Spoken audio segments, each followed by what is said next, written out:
60 years ago, an amateur archaeologist found what he believed were the remains of the very first Roman road in London.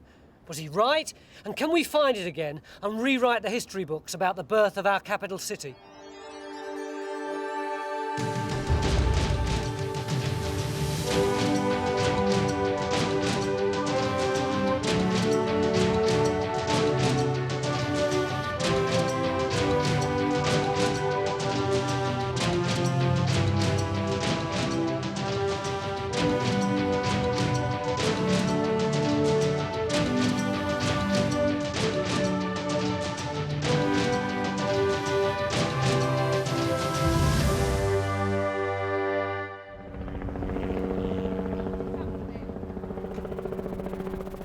From the southeast, straight into the heart of London. And below us is the route that the Romans would have taken when they first invaded Britain. You can still see the line of the straight Roman road below us. But something very weird happens to that road. A few hundred yards before it reaches the River Thames, it suddenly veers off to the right. It turns and follows the meander around to the north and crosses the Thames here, at London Bridge. Now that little dogleg can't be original, can it? The Romans would have carried straight onto the banks of the river. So what we're going to try and do is to find the original last few hundred yards of the Roman road. And when we've done that, we'll know exactly where the town of London first began. If we ignore that dogleg in the road and fly in a straight line until we hit the Thames, we find ourselves much further upriver from the city, and right over the top of the grounds of Lambeth Palace, the London home of the Archbishops of Canterbury since the 13th century. So we begin our investigation on Lambeth Pier, right in the middle of the Thames. Here they are! Oh, Hi. so glad you were able to come. It's a brilliant view, isn't it? It's wonderful. You get a move on, Tony. Yeah, sorry. I never realised that Lambeth Palace and the Houses of Parliament were so close. And that's MI5, isn't it? That's a cosy little triangle. Nice to know we're all so well looked after. Yeah, we need it. So is this where we reckon they'd have crossed? Yeah, I mean, I think this is fairly convincing. We've seen it from the air and it looks really good from there. But if you look on the map, we've got this road map here. I think it's fairly clear the alignment of the Roman road from Canterbury. If you project it from the Old Kent Road, it's heading straight for Lambeth. Yeah. And then on the other side of the river, the Watling Street, the A5, which is the Roman road up to the Midlands, also heads for Lambeth. But the crucial thing also, Mick, is that the road was known as Watling Street here and Watling Street there, Yeah. implying originally one road straight the way through. The implication here is that there was some sort of ford or bridge or something like that. So we're going to be able to do something in the gardens of Lambeth Palace? Well, I reckon that's the place we should start looking. Well, Because, you know, that's think the nearest piece of open ground around here, isn't it? And everybody's quite happy for us to go and dig up the Archbishop's garden, are I they? think the Archbishop's quite happy, which is important. And more importantly, he's away for the weekend. I've come across this paper by a chap called Bernard Davis in 1935, Yeah. and he put in some trenches in the garden over there, Oh, and he right. reckons he found a road going through this point. It would be nice if we could find those trenches again, actually, wouldn't Yeah. it? Yeah. It's very lucky to hit the road just putting them in a random like that. So. Come on, That's a let's good start. The first thing is that 2,000 years ago, the Thames looked very different. The Lambeth bank was a maze of marshy bogs, which as a North Londoner confirms all my prejudices. The Romans, having marched through all this, made their crossing at a point somewhere along the bank on the right. If we can locate the first road, the crossing point, and the settlement connected with it, we might be able to say where London began. Was it down at the city or up at Lambeth? There are some good reasons for exploring the palace gardens first. This land has been owned by the Archbishop of Canterbury since 1170, so it's been largely undisturbed for 900 years. In the last few years, Roman pottery has been found in the grounds, and coupled with the Davises' trenches, there's enough evidence to suggest the road could have gone through here. Also, the palace grounds once stood hard up against the river, so perhaps the actual crossing point might be somewhere beneath this vast lawn. Anyway, here's where we start, by doing a geophysical survey. But we're also going to try something completely different. For the Romans to have put a road through marshes, they'd have needed high, dry land to build on. We're going to try and find that ancient dry land. In the incident room, Carenza meets Jane Siddell, a Museum of London archaeologist who's got lots of data on the ancient geology from boreholes that have been sunk in this area. These are the spots which have been generally done by engineering companies. Clustered mainly here near the station and then further to the bottom end of the park at these locations marked on the map. But there's still quite a gap in the middle of Yes. the palace. And so if we could get some useful calls out of that, that would tell us whether this area is higher or lower than the surrounding area, whether it actually would have been suitable for putting a road on. Yes, that's right. So we'll sink our own boreholes in the neighbouring park and gardens, combine that with their data, and in the computer produce a 3D picture of what Lambeth would have looked like to the Romans. If there's any obvious highland, that's where they'd have built the road.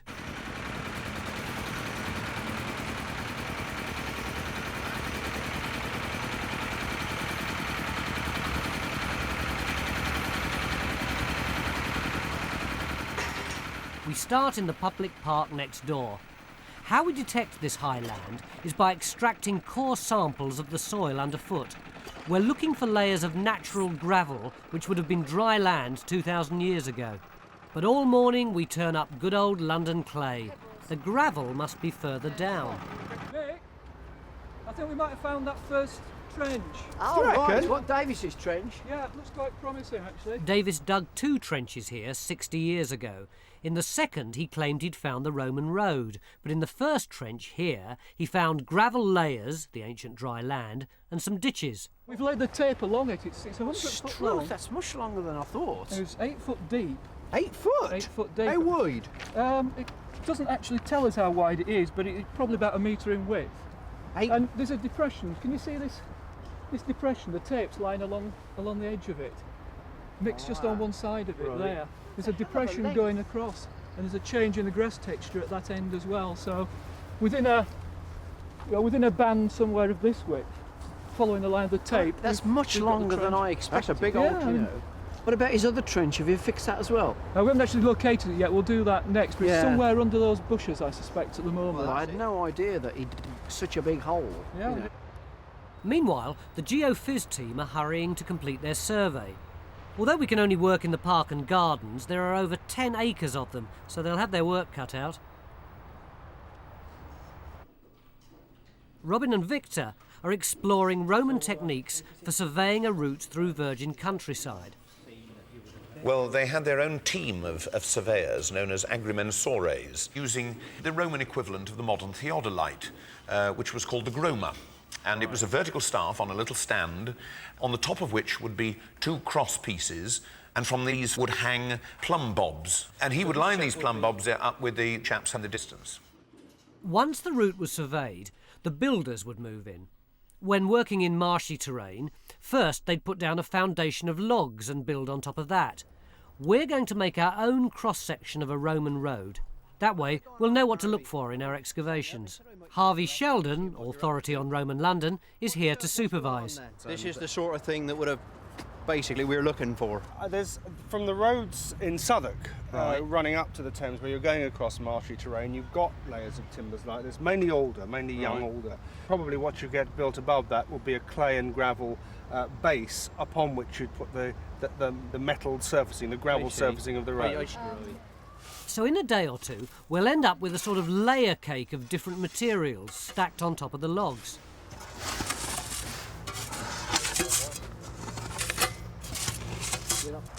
None of the time team seem particularly impressed by the size of this garden, but they're all from the countryside, so they're used to big gardens. But to me, as a Londoner, it's amazing. I mean, this whole thing is a private garden, and it's a few hundred yards down from the South Bank. Make a great NCP car park, wouldn't it? Got the geophys yet? Yeah, well, we are. Yes. And? There you are. Well, And what's the bit that you think might be the Roman road?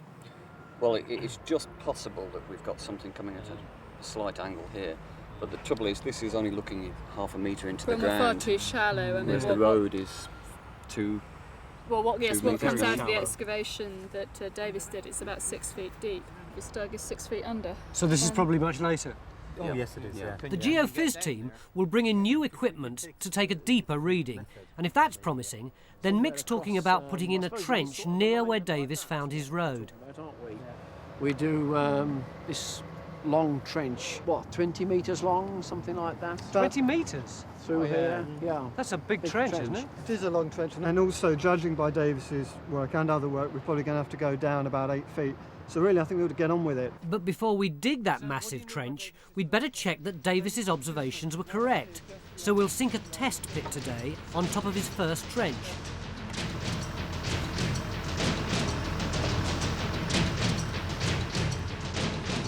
As the test pit got started, some of the locals were keen to watch what was going on in the gardens. With a safe distance as well. Around this area used to be a marsh. Yeah. You know? Yeah. And I was thinking, if you go down very deep, it's going to fill up. Well, one of the arguments about where the Roman road goes through here is it actually uses the islands between the marshes. Yeah. In the meantime, Robin went to the palace library to get in amongst their archives. He's looking through Roman accounts of their invasion for any clues as to where along the river they may have crossed. Oh, wow. It's magic, isn't it? What This was once the medieval Great Hall of the Archbishops of Canterbury. It's like Gormenghast up there. What have you found? Well, I've managed to locate apparently the only contemporary account we've got for the Roman invasion of 43 AD from a Greek chap called Dio Cassius. And he tells us the Britons retired to the River Thames at a point near where it empties into the ocean and at flood tide forms a lake. And apparently the Britons managed to get over the River Thames. They knew all the secret ways, but the Romans had trouble. And eventually, in pursuing the remainder incautiously, they got into swamps from which it was difficult to make their way out, and so lost a number of men. And Claudius makes his way from the Mediterranean and joins the legions that were waiting for him near the Thames. Taking over the command of these, he crossed the stream and, engaging the barbarians who had gathered at his approach, he defeated them in battle and captured Camulodunum. So there's no clue here about where exactly they managed to get across.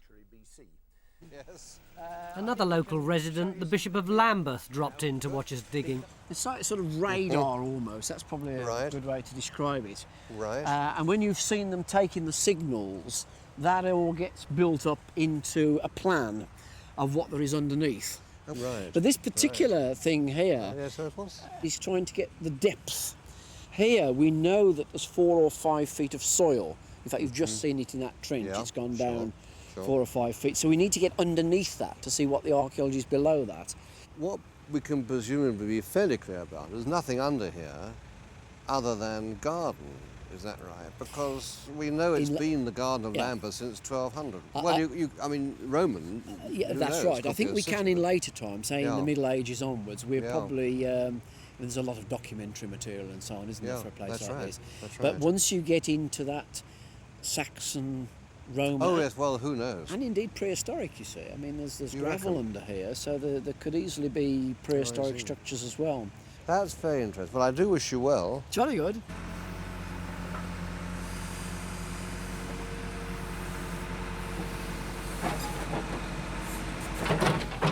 At the test pit, Phil's looking for a gravel layer and some ditches that Davis saw here 60 years ago.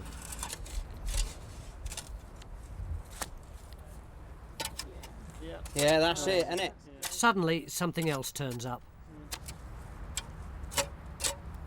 Someone's dropped out. Hoi! You're here. Yeah. The Romans have been. Isn't it convenient, Owen? They always leave big bits of pot around. Just when you're there, Phil, in your spade. We'll do a reconstruction on The Romans. that. Well done. Can I have a look?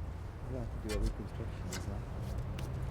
What shape would that be? It's what we call a mortaria, which is a flat. No, it's a rim dish, and it has these heavy grains on the inside, and it's used for pounding up foods. Oh, right. Yeah. Like a pestle. So the Romans are definitely in Lambeth. But has this piece of mortaria come from a settlement related to that first road? Can you carry on your seat? It's a bit like a big slice through the ground with all sorts of things going on. There you go. Towards the end of the day, the Geophys team's deep survey turns up something curious about 6 feet under the ground. And this is this funny shaped thing, we don't really know what it is, so we want to go and have a look at that, another look. So what do you think that thing is, that over on the left-hand side there? Well, it's difficult to say. With the black and white screen, it's the contours and colours aren't very good for us to sort of see just now. Yeah. But, you can't twist your arm and say, is it likely to be a road? No, you can't twist my arm. I can't twist your arm, or it's not likely to be a road. We're not seeing just now. Yeah. We're not seeing just now. But it might be something archaeological. Could be. Yeah. Right, end of day one. Where have we got to, Phil? Well, I reckon we're looking pretty good actually, because I mean, for not very much effort, we've been able to sink our test pit in, and I think the most important thing is that we've confirmed Davis's section. At the moment, we've got some peculiar things which we don't fully understand. It might just be the road. Claire and Claire are just doing a bit more processing. But until they've completed that, we can't be certain. So 60 years ago, this old guy, Bernard Davis, was digging in this garden, and we're the first people to dig here since. But where we've dug is where he didn't find the Roman road, right? But tomorrow we're going to go back to close to where he reckoned he did find one, and armed with our geophysics, hopefully we'll find more of the extent of it and find out whether he was right or not, and maybe... It's going to be a heavy day tomorrow. To Bernard Davis. Yeah. Bernard Davis. Beginning of day two, and we take to the river with Gus Milne, who knows all about the river levels around the city during Roman times. While Carenza's looking for ancient dry land around Lambeth, what about the river itself? We have to know about the river and what height the river was to know whether the land we discovered was going to be covered at high tide, at low tide, or not at all. So we've got to find out what the river level was in the Roman period to know what the land was like. You've done a lot of excavations along here, haven't you, on Roman side, Saxon and medieval, which you must have gained a lot of information. That's right. from. We now know that what we see here, this river, is nothing like the Roman river. It's dirtier, it's much deeper, it's narrower, and it has a much greater tidal range than in the Roman period. Underneath London Bridge now, isn't it? We're coming up to London Bridge, and we're now in the Pool of London, and all these buildings here are seated on top of and in front of the ancient Roman port, which lurks underneath that lot. So that's way back under those office blocks then? You're absolutely right. It's much further back, 150 metres to the north of the present river. We've got the natural riverbank with the first quays in front of it. You'll see a cutback with a church of St Magnus the Martyr on it. That's on the head of the medieval bridge. And to the north of that, on the other side of the street, we found the remains of the Roman bridge. Between the church and the monument, that's where the Roman riverbank was, with a Roman quay and the old Roman bridge. We've worked out how wide the river was by finding the riverbank, and we found how high it was by finding the top of the Roman quay. And presumably the river was just as wide on the south bank too. Oh, even wider, even wider. Can you see Guy's Hospital, the building right back over there? With all the little satellite dishes right. on it. In the grounds of that hospital in 1958, they found the remains of a Roman boat in a creek. So the water was right back there. So just this side of present-day London Bridge, the river is almost a kilometre wide. But all Gus's work has been done down here at the city. We're hoping we can apply his methods up at Lambeth. Why did they move the crossing point from up by Lambeth to down here? That's something we're going to have to establish when we find out the nature of the crossing place at Westminster. I think we can get the answer to that when we see exactly what that crossing was like. Back at the site, the Geophys team now seem uncertain about whether they have any clear evidence of a road. Only by excavating will we know for certain. Phil's got the digger started on the big trench, near where Davis claimed he saw the road. I had a lovely time on the boat and all that, but I still don't really have a very clear picture of what the Roman shoreline would have looked like. OK, well, perhaps a plan would help. Yeah. This is a map of the River Thames present day. Look how narrow that is. That's our dear friend London Bridge. Right. And you can compare that with the 1st century map here, the river at low tide, and here, the river at high tide. This is Southwark here, is it? That's Southwark, that's right, Southwark Cathedral there. This river at high tide is 1 kilometre wide. But have we got similar sorts of evidence for around Lambeth and Westminster? Well, we haven't yet, but I think we have ways of sorting that out. Provided we've got that 3D digital map, that's going to be a good guide, because what we can do is we can pump in this tidal information, high tide at plus 1.25, low tide at ordnance date, and we can pump that in. That'll give us some idea, but we don't, of course, know whether it was tidal or not. So what you've got to do is to find out, is the river tidal at Westminster? And one way of doing that is to dig a little trench to see if there's any diatoms in it. What are they? Now, diatoms are these wonderful little microorganisms which have particular preferences for salt water or fresh water or brackish water. If you find some of those, they'll tell you how tidal the river actually was. Oh, so brilliant. they're clever little creatures, if you can find them. So, I mean, what we're going to... Phil's got the job of finding those little diatoms. We need a bit of urgency then, by the sound of it. We need to get a wiggle on. Where's our digger driver? He's digging a third trench over by the river wall.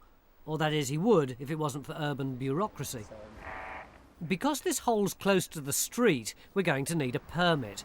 We have to check under the ground for electricity cables, water mains, sewer pipes, the Jubilee line, and anything else. So we find something.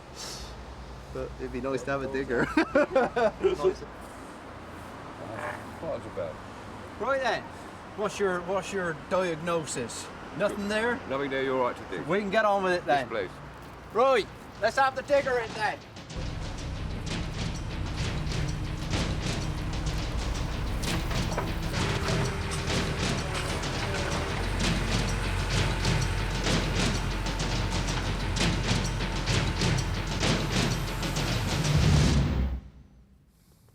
By now, the team's scattered far and wide. Robin's taken up residence in the palace archives, still looking for early references to the first crossing point. Mick, Carenza and I take to the air to see if the layout of the roads helps us understand the overall picture. We're over Lambeth Palace now, look, Carenza. You can see the big tower and the hall.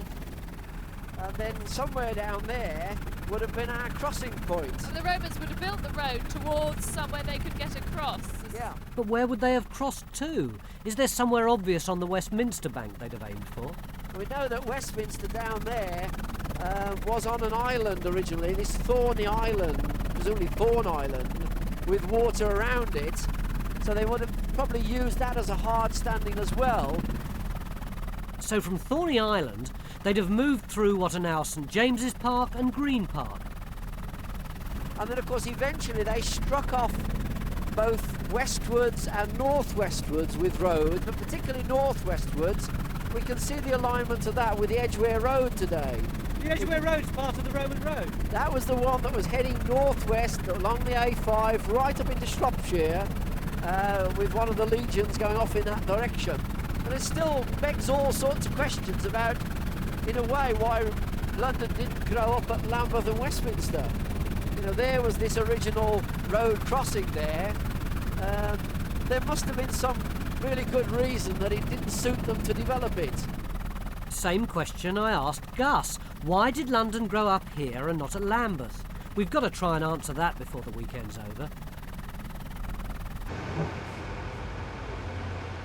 At the third trench, we're looking for silt, the ancient riverbank that would have had all those little diatoms in.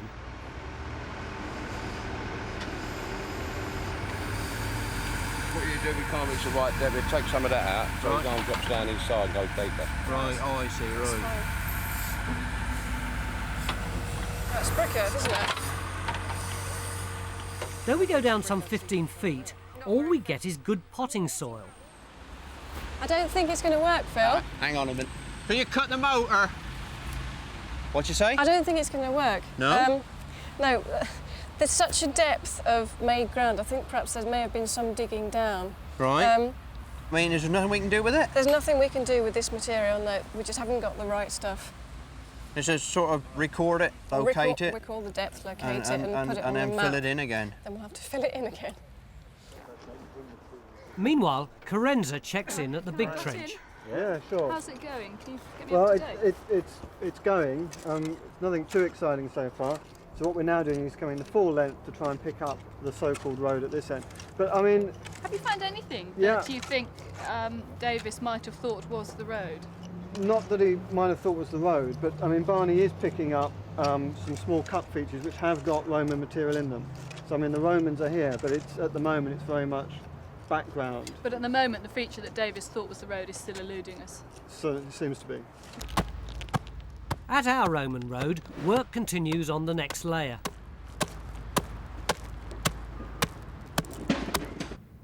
Though there's no sign of the road in the trench yet, Robin's found something he thinks might be important from the earliest records of London. This is the earliest detailed map of London that we've got of 1562. And this shows two sets of stairs near Lambeth Palace here. One where the horse ferry left from, but here Stangate stairs crossing directly to Westminster. Stangate is a very old name. When you say very old, is it Saxon? Well, yes. I mean, it almost certainly means stone gate, although the significance of the gate is a bit difficult to determine now. But if we go into the 13th century archiepiscopal, lovely word, the Archbishop's Register, the Archiepiscopal Register, we know that there was an ancient way to this particular crossing point. That's interesting. So, a Saxon name for a set of steps down to the river, and an ancient road that led up to it. Is this our crossing point? And if so, where is it now?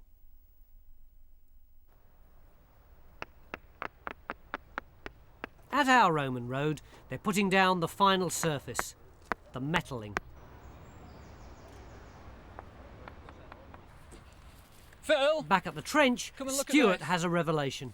Think you'll like this? What you got there then? Well, I think you're digging garden features. That Yeah? these gravel terraces that you've got down here are actually formal garden terraces.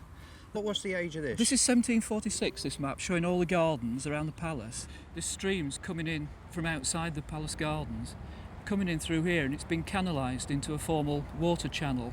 I think when Davis was digging here, what he was doing was digging these garden terraces and this water channel. It's not, I don't think it's a Roman road, I think that the layout's too good. So what was it Davis saw in his trench? Was it a layer of natural gravel? Or could it have been an 18th century garden path? I'm really frustrated, Mick. It's the middle of day 2, and quite honestly, we haven't found sight or sound of this Roman road yet. Have we been wasting our time? Well, I don't think we were wasting our time. We were going for a fairly small slot in the garden to pick it up. And it may be that it's actually outside the area we've been looking at. Outside the palace gardens, but where? Harvey has a theory. I think it is outside the garden, and I would think it's much nearer to Westminster Bridge. So more that way than Yes, than this more way, in slightly fact. to the north of the garden. Yeah. And I would think it crosses. I mean, there is an ancient road called the Stone Street. The work that I've been doing in the Palace Library speaks of the ancient King's Highway in 1553 heading straight for Stangate. We've got references to the Bishop of Rochester maintaining a crossing point there, and an ancient way leading from Stangate to Carlisle House, which is the successor of the ancient manor house of the Bishops of Rochester before Lambeth Palace was created. Yes. Well, can we dig up there? It's entirely covered in development.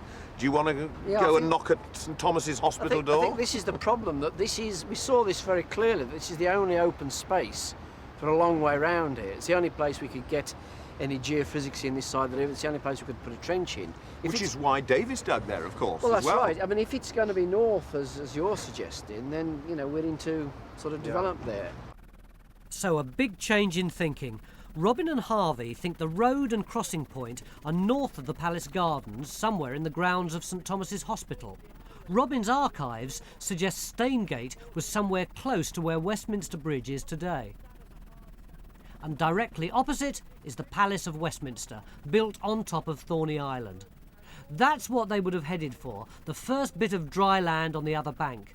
On the basis of all this, Mick sent the geophys team over to Green Park to see if they could pick up the line of the road as it headed northwest, away from the river. This is the lines the Roman road might have followed north of the river. We're in Green Park here. Buckingham Palace just there. So the problem we've got is time, so what we're going to have to do is a series of transects at right angles to the projected line of the road. So you're going to come across from Constitution Hill, sort of across Green Park? Yes, and hopefully we'll get high resistance peaks and matching in a line, if that's going to be the line of the road.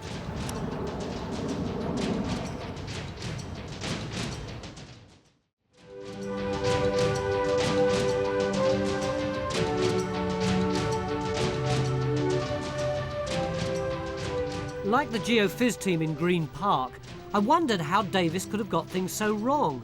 I could see this layer of gravel at the bottom of the trench, but whether it was natural or the remains of a garden path or a Roman road, I couldn't tell. So what would a Roman road have looked like? But this is really tasty, isn't it? Well, the work that's been done here gives a very good idea of the agger, the raised mound on which a Roman road would sit, particularly for drainage purposes, so that it would stand sort of proud of the ground levels. So when Davis was digging in his ditch and he saw a gravel line like this, which was actually natural gravel, it was that he mistook for a Roman road? Yes, I think that's what happened, and that's a very, very common failing, or a common habit, I should say. It happens today that people, when looking for Roman roads, they see layers of natural sand and natural gravel, and when they get the gravel, they think that they've actually found the line of the Roman road itself. Why would the Romans have bothered to build something as big as this? Well, actually, the Roman roads are in fact rather bigger than what you can see now. I mean, evidence for a number of the roads, like Watling Street, further to the northwest, and the main road between London and Colchester, suggests that they may be something like 60 to 66 foot wide. This is only 18 foot wide, so you're talking about a huge highway with a raised centre. That's right, carry on. To here somewhere. Yeah, more or less to there.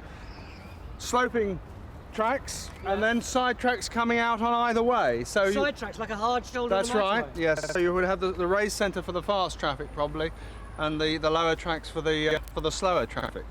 But why? Well, they would need a very good system of communications in order to be able to control the province, to move their men around, to move communications around at speed.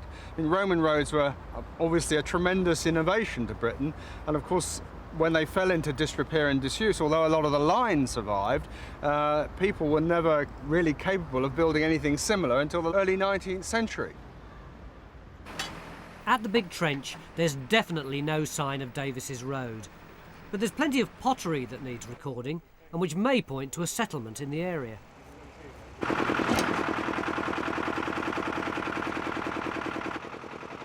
And we're just about finished taking core samples, which means we now have new data that's going to change the picture of the Lambeth Bank.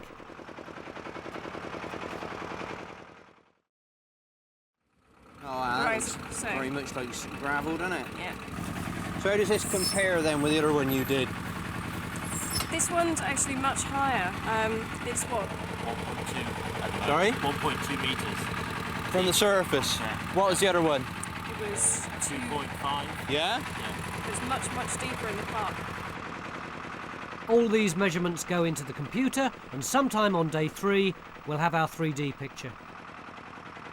End of day 2, we've got the biggest trench since the Battle of the Somme, but quite honestly, I've no idea what we're really doing. Carenza, how far have you got? We're still working on this topographical map to find out whether there was an island around here that a road might have run on. And we've sort of broadened out the geophysics as well. We've been into the Green Park near Buckingham Palace to see if there's a continuing line of a Roman road going through that. So we're trying to spread our options, I think, at the moment, but we're waiting for the results from all of that, which should be through tomorrow. So basically you don't know either? No. Phil? Well, I have had something to do with this trench. I must confess there's very little in it. So basically all we've got is a big zero? No, that's not the case at all. No, tomorrow we need to do right by the archaeology in the trench and record what we have got. And there are plenty of things to record here. We are getting finds. We've got some nice pieces of Roman quernstone here made out of lava, imported from Germany, and we've got quite a lot of pottery. We're getting Roman pottery like this, colour-coded ware. This might be similar to what Davies was calling Samian ware in his notes. The evidence doesn't suggest that there's a road in here, but it doesn't mean that there isn't a road in the vicinity. It's likely to be quite close to the settlement where there are features like wells and ditches, and I would suspect that we would still find it, or at least that it is still there somewhere about 150 metres to the north of this site. Whenever anybody looks at this part of London in future, they're going to have to take into account the trenches dug by Time Team here that show that the road doesn't appear to come in this direction. It must be in some other place. And the Geophys boys are still looking for it. Yeah. So maybe by this time tomorrow they'll have found it. Let's keep our fingers crossed. It's the beginning of day 3, and it looks like we've busted Davis's theory wide open. For 60 years, archaeologists have thought that the Roman road went right through the Archbishop's back garden. Now it looks like they were wrong. But we've still got this second theory, the one that Robin and Harvey Shelton were arguing, which is that the road hit the river about 200 yards down that way. Remember, at the beginning of day 1, we said we'd do 3 things. We'd geophys, we'd dig a trench, and we'd also make a 3D map to see what the land actually looked like round here in Roman times. We still haven't had the results of that map, and it's only when we do that we'll know what the shape of the land was as it came down into the water, and consequently where the best crossing point would have been for the Roman army. But this map's using data from 3 different sources: the British Geological Survey, the Museum of London, and our own measurements. So it's taking the computer time to absorb it all. Morning there, Square. Nice morning for it. Phil's getting back into the trench to clean up any remaining features, including a post hole that looks pre-Roman. It looks as if what we've got in here are the remains of some of the formal gardens that were around in the early part of the 18th century. What we've been doing is mapping out. Patrice Springett, the Archbishop's social secretary, is shown our survey of the garden and where the 18th century formal paths would have been.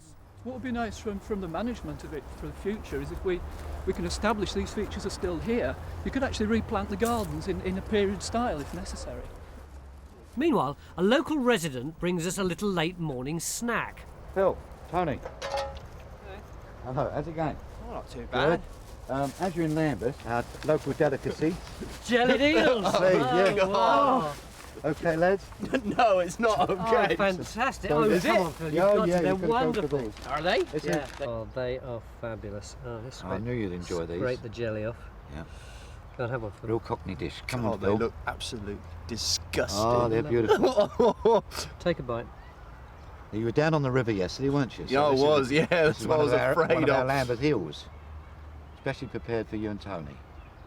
Do you know how they catch them, Phil? I'm about to be told. Yeah, you put a horse's head in the river, and the eels love the old meat of the horse's head, and they pull up the horse about 5 days later, and it's covered in these little wriggling eels. I'm sure. Hence the flavour, you'll enjoy the flavour. Finish your eel off, Phil. But they would have been pulling eels out of the Thames since Roman times, wouldn't they? This isn't some new delicacy. Oh no, forever. Yeah. Smoke them as well. Yeah? Yeah. I haven't got any Anyway, flag papers. Tony, I'll keep those here for later. Let you and Phil get on with your work. Well, thanks for breakfast. All right. That's great.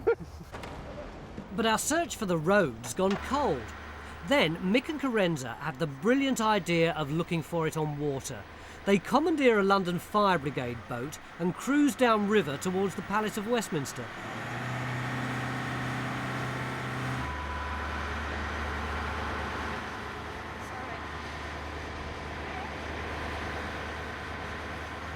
They're going to drop a tape measure tied to a brick over the side to see how deep the water is opposite what was once Thorney Island.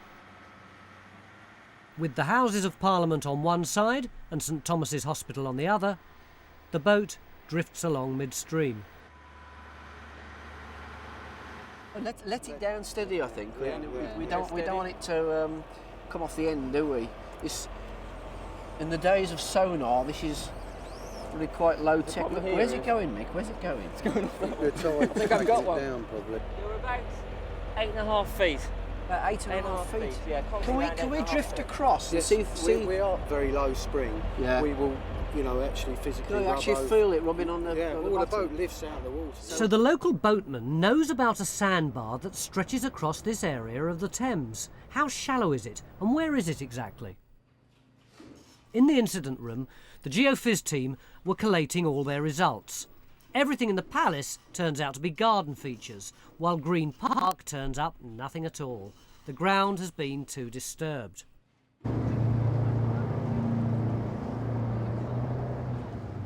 Bloody hell, yeah, that's banging up and down on the bottom. That's about 260, 2 metres 60 there. 2 metres 60. What's that in? What's That's that in old about money? 7'6". About 7 foot there. Yeah. Where does that put us with the Roman river level then, Gus? Because it was lower, wasn't it? Yes, you have to knock off a couple of metres, perhaps. Yeah. For the. So we might almost be looking at a ridge across here if it existed in Roman time. It could be fordable, yeah. Almost walk across sort of thing. How does this relate to the roads on the bank? Are we anywhere near Stangate that Robin's been talking about? I think we've got to check that out later because it's somewhere in the area we're behind us. downriver of Lambeth, Yeah. aren't we? Story goes that you can physically walk across a causeway or something that runs across the lower side of Westminster Bridge. I mean, I've got nothing to bear that out. Yeah. It's just hearsay. Well, you know, we heard a story that one of the peers from the upper house, sort of very tall chap, Tallest member of the House. the tallest member of the House, a part of the House of Lords, wasn't it? I think House of Lords, yeah, the had tallest actually peer in the walked land. across sometime in the 1950s. This is very useful. This gives us exactly what we need. If there is a bar here leading to that island, then instead of looking for the road on land, we look for the road from the river outwards. At last, a decent break. We found the likely crossing point, if not the road to it. From here, we went downriver to try and answer that other question. Why didn't London grow up around Lambeth? The answer could be seen from the top of Southwark Cathedral near London Bridge. This is where the Roman city of Londinium actually started, isn't it? So how come they decided to build it here rather than a couple of miles down the road at Lambeth? Well, the obvious reason looking from here is that it's higher ground. It would have been drier, a better place to build. This is actually a good commercial site. You know, it's a good place to bring your ships up with trading activities, stone, imports and all the rest of it. You know, you're not just supplying the Roman army then. That's absolutely you're right. Developing it as a civil settlement. That's right, and the water here is deeper than at Westminster, or so our records seem to show. So while Westminster is a good crossing place, if you just want to get from A to B, if you actually want a good berthing place, where you want to bring deep water vessels as far into the country as you can, then London is a better place. You can put a crossing there, but you can also have a port. So we're seeing two different criteria here, aren't we?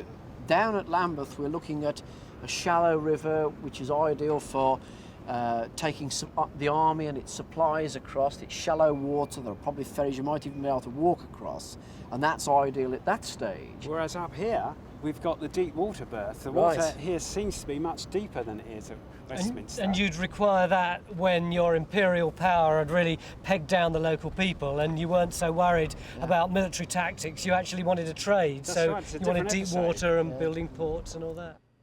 Back at the incident room, our 3D topographical picture's finally taking shape. Now all we have to do is calibrate the possible tidal range and add that to where the river would be.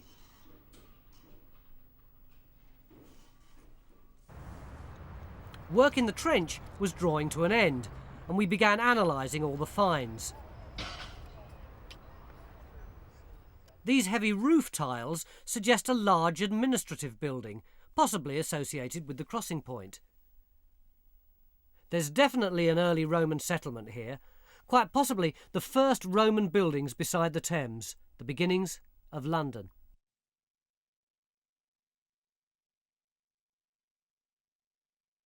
At last, all our data from trenches, boreholes and depth soundings in the Thames have been turned into a 3D picture. The grey areas are gravel levels, the dry land in Roman times. The green is marsh or bog. Let's see what it looks like with the river added. This bit is Thorney Island, where the Houses of Parliament now stand. Our work over the weekends proved that there was, in fact, a high ridge of dry land on the Lambeth bank, and that's where the road would have been, north of the Palace Gardens. We also located a sandbar opposite, which during Roman times would have been shallow enough to ford at low tide. At high tide, it's even more clear there was only one possible place along the river you could have got across. Last but not least, we think we know where Staingate used to be. What has Florence Nightingale got to do with the first Roman road? I was afraid you might ask me that. Well, back at the incident room, Bernard and Stewart have replotted John Roke's 18th century map of London onto the Ordnance Survey digital map.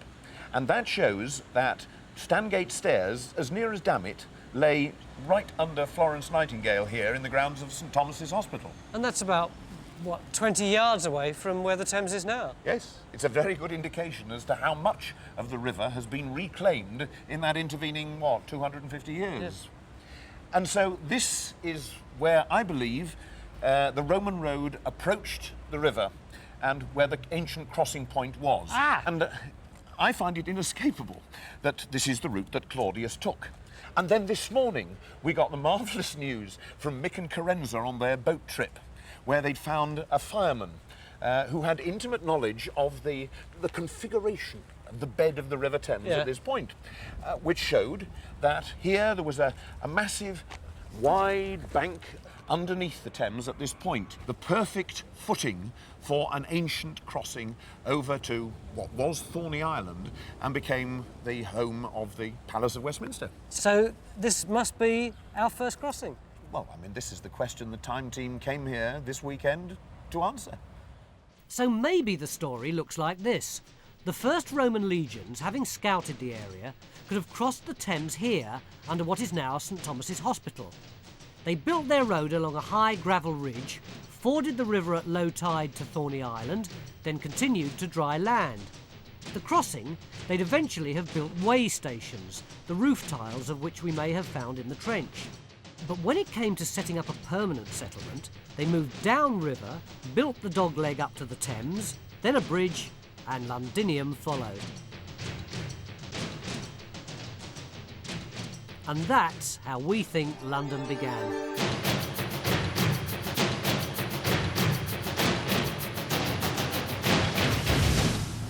"20 years ago, a teenage boy found an ancient cannon under here. He discovered it was part of a ship that had been wrecked here off the Devon coast some 400 years ago, but we still don't know the actual identity of the ship. After all those hundreds of years under the water, is there still enough of it remaining for us to be able to work out what it was and what it was doing in these waters? Can the Time team finally solve the mystery of the Teignmouth wreck?"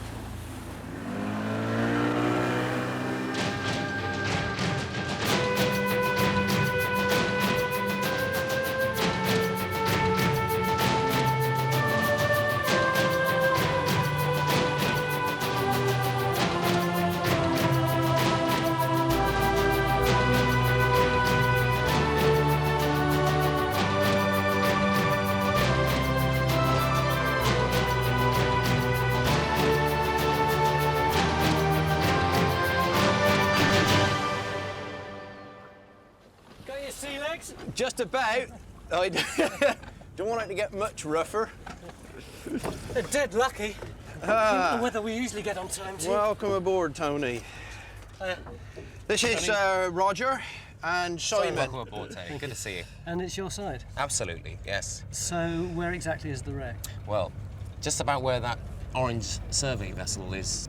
She's just about right over it now, actually.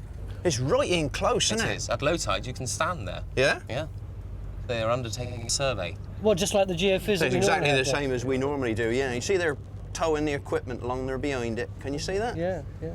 And so it's just like any Time team, same procedures. Oh, exactly. Once we know where the site is or exactly where the layout of it is, then we can decide where to put any trenches that we got to put in. Trenches underwater? Well, we got to dig, haven't we? This big diving boat is our base for the next 3 days. But Mick is getting a much better view of our site through his telescope. We're searching for the remains of a shipwreck in an area of sea roughly between the big boat and the shore. Simon's found cannon and what appears to be the contents of a 16th century galley scattered across the seabed here. But he hasn't found the wooden structure of the vessel. It's probably buried under 400 years of sand, so he needs our help to uncover it. The Time team has never excavated a wreck site before, so we've got an awful lot to learn about underwater archaeology over the next 3 days. But we've already discovered that the basic principles of land archaeology also apply at sea. We still dig trenches, and we still rely on our survey results to tell us where to dig them. So while Bernard and Kathy fix a satellite datum point over our site, on board the survey boat, Karenza's discovering how underwater geophys differs from the land version. I mean, normally when we do geophysics on dry land, they will say, well, it's not working very well today because there's the moisture content of the soil's wrong. Now, obviously, we've got a moisture is a whole different problem out here. Yeah. What techniques can you use? We primarily acoustic techniques. In fact, acoustic techniques are the only way you can get any results from the seabed. So that's sound waves, is it? High energy, low frequency sound waves to penetrate the seabed and reflect from different textures or different layers of media. So is that a bit like an ultrasound scan you might have in a hospital? Ultrasound scan are actually high frequency sound, but the effect is the same. It bounces off different layers in your body, different layers of tissue. This just bounces off different layers of rock. So this goes down from the boat, through the water, down to the sand. Can you go through the sand? Because we've got a lot of sand on top of the wreck here. If you put enough power in at low frequency, you can go through rock. I mean, it's the same techniques as oil exploration to find rock in deep wells. So you're confident that we'll be able to find the wreck? Sure. If there's anything down there, we'll see it between the sand and the rock.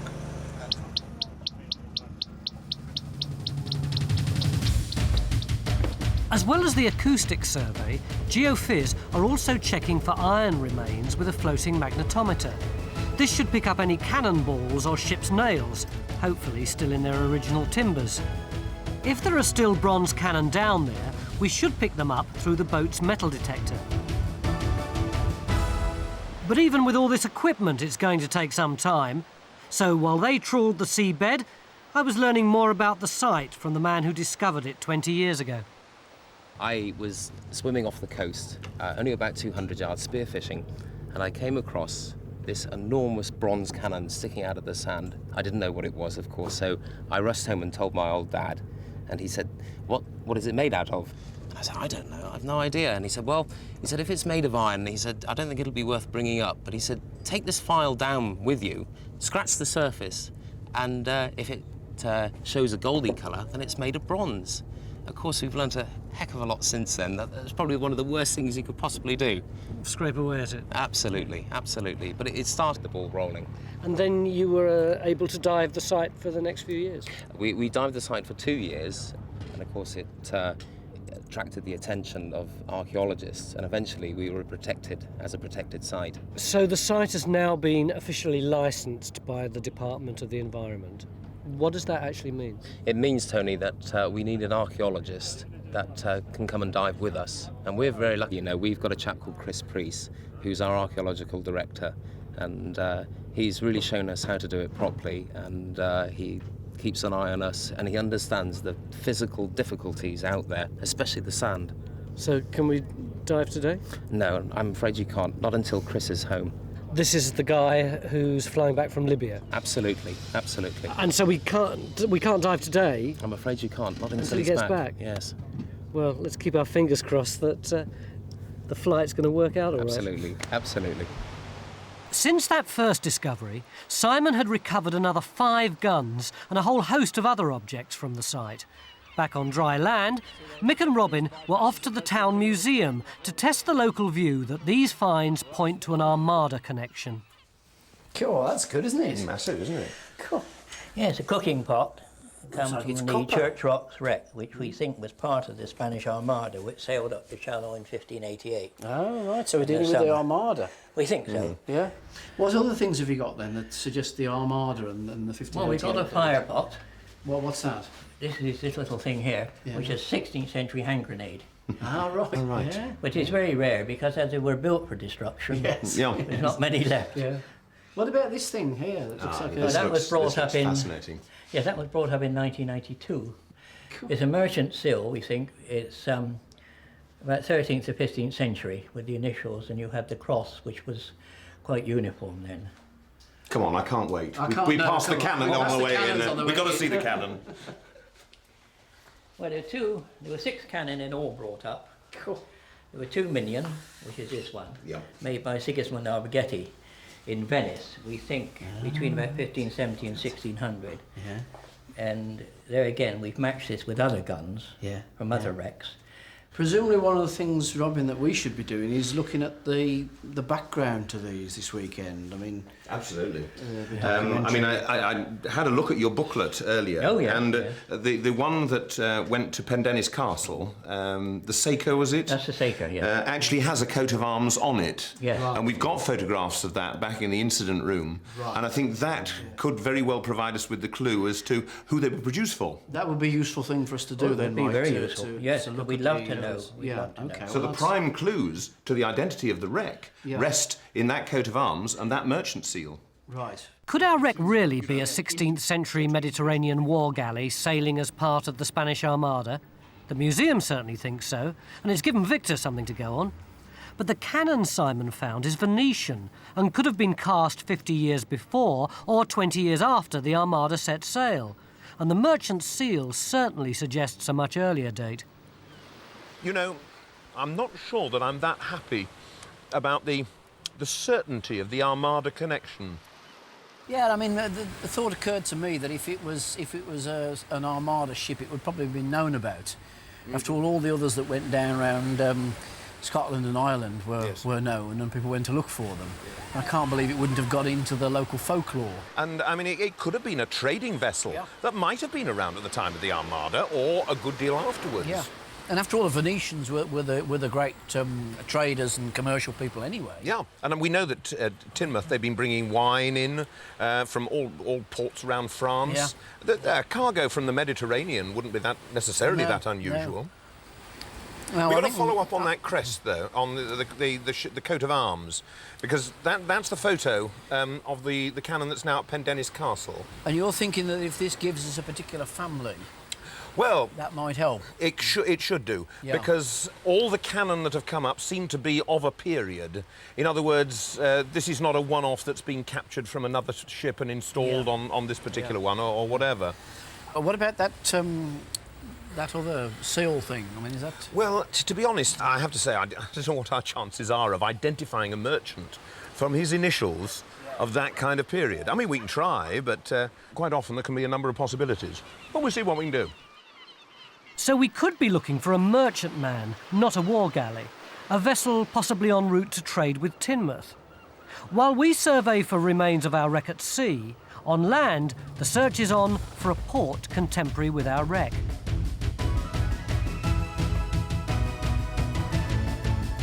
Right.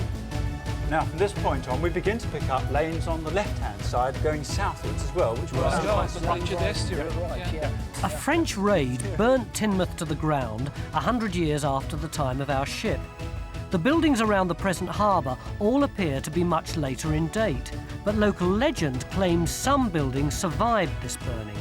If there is anything left standing of our 16th century port, even a chimney, then our buildings expert Beric Morley will find it.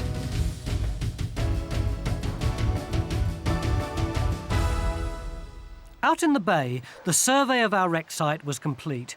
On previous dives, Simon had found bits of broken timber from the hull of the ship, so we were all keen to find out how much of our vessel had survived under the sand.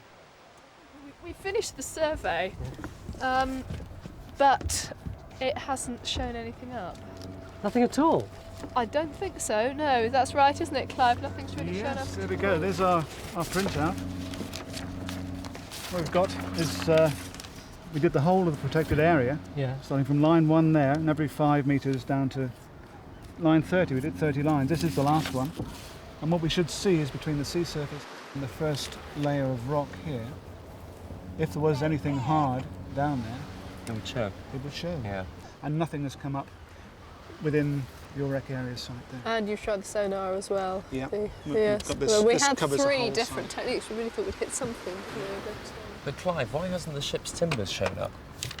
Well, if they're waterlogged, they'll have the same acoustic density as the sand will. So what you're saying then well. is that this particular survey won't show up timbers?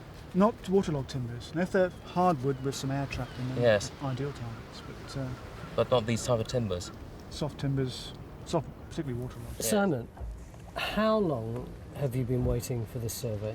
20 years, Tony. So you must be gutted. Yes, I was hoping to see a nice shape of a ship, yes. But So what do we do now? Well, I think we just have to accept this hasn't worked, and it would be nice if it had. And when we know where the wreck is still, we know there are timbers down there. I think we just have to sort of press on and see if we can get down and have a look at it. And unfortunately, this hasn't shown anything up this time. You know what geophysics is like. With nothing to show from our survey, Victor and Sue are using a little artistic license to reconstruct what our boat could have looked like. It's a nice try, but let's hope this isn't all we have to show for our efforts at the end of the weekend. 9 o'clock in the evening, and Mick and I are at the airport waiting to meet the site's underwater archaeologist Chris Preece. He's already half a day late, and if he doesn't arrive tonight, we can't dive the site tomorrow morning. That looks like him. Nice, yeah. Chris. Easy to spot you. Well, we thought we'd spot you easy enough as well. How are you? We're very pleased to see you. We've got lots to talk about. We've got a vehicle. That's good. We'll sort you out there first. Okay, that's all right. Okay, you okay with that? Let's go.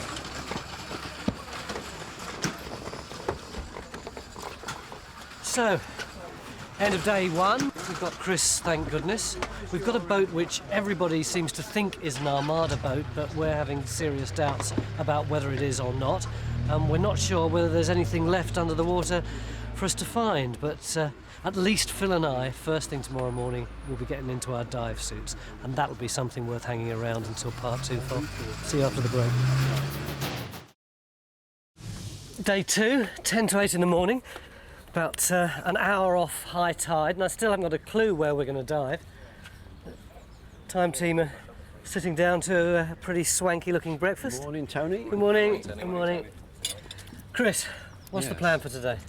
Well, we decided basically that it would be a good idea to look at this area here, where in the pre-archaeological days, if you like, in the salvage days, they came across these timbers, but it would be interesting to find out what these timbers are, whether they're stern timbers or bow timbers. That would tell us more about the orientation of the vessel when it broke up. It's just like on land, Tony. It's a sort of evaluation trench going in to see the extent and sort of preservation of the site, except it's underwater. How do you dig a trench underwater? With a lot more difficulty than you do on land. Especially since the sand is mobile and keeps backfilling in, which is a problem. But basically we use water lifts, which are like giant vacuum cleaners, I suppose. And they suck away the sand and we see what's below. Archaeologically speaking, the principles are the same. You know, we excavate carefully and slowly and record as we go along. And how long will it take to dig one of those pits? Well, I would think with 4 water lifts, with any luck, we can do it in a day. But we're going to be pushed, and it's a good thing we've got the extra divers, I think. So if there's nothing in the first pit, then actually we're going to be pretty pressed for time, aren't we? We've only got like a day and 3/4. Well, what are we doing sitting around? I'll finish my question. Well, that's right. Let's get diving. Get cracking. We're going to dig our trench close to where Simon discovered the first cannon. Our survey suggests we won't find any more metal down here, but Chris believes we stand a good chance of finding some part of our wooden ship. The broken timbers Simon found here 20 years ago suggest either the front of our ship, the bow, or the stern, its back. We need to uncover intact timbers to decide which. If these have been preserved, then it will be here, buried in the deep sand beyond where the other guns and objects were found. However, Chris is concerned that the survey results may mean that any remains have been swept away by last year's unusually stormy seas. These bad storms prevented any excavation of the site last year, so no one has been able to dive down to the site for well over 12 months. So Chris and Simon are extremely anxious to get into the water as soon as possible to check that everything is okay before they allow us amateur divers to join them. Yeah, just pass it down.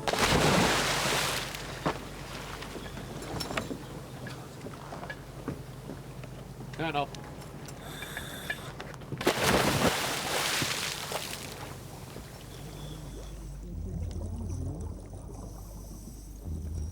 The storms that prevented diving last year also moved most of the team's marker buoys, so Chris and Simon's first job is to locate the area of the site we're going to excavate. At the moment, their only source of reference to the surface is the GPS datum point we laid in yesterday. We're in luck. Simon's been able to find a marker buoy still in place. By measuring along the sand from this one point, Chris can start to recreate the underwater grid we'll need to mark out our trench. 10 feet down, and in this visibility, that isn't as easy as it sounds. But as soon as the markers are in place, we can get the sand suckers in and begin the real archaeology. Back on deck, our land archaeologists are watching their underwater counterparts closely. Oh right, so this is laying out, That's right, finding their yeah. position. It's just like working on dry land, isn't it? With a tape. Exactly the same, except you can't talk to people. Two of them, no, we've only got This one. is your buoy line, isn't it? Oh, And so right, that's so his that's point of their- reference, and then you'll measure off from that. Right, so later on if we can measure up from that and then get a point from the GPS. It would be lovely, wouldn't it, if we took the sand off and actually saw some timbers sticking up some of the actual ribs of the wreck. Well, I mean, they it was got to just be there, really haven't they? lovely. They've Well, got they to be meant. there. Looks like they got the trench surveyed in then. Brilliant. So we're ready to start.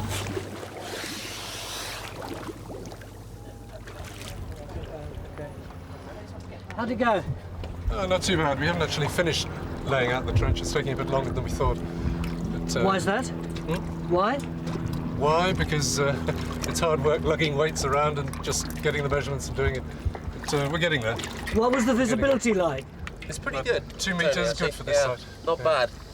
Yeah. Not bad, and it's certainly getting clearer as well, I think. Yeah, there's a bit of a plankton bloom in the water, but apart from that, it's okay. You couldn't see any bits of wood?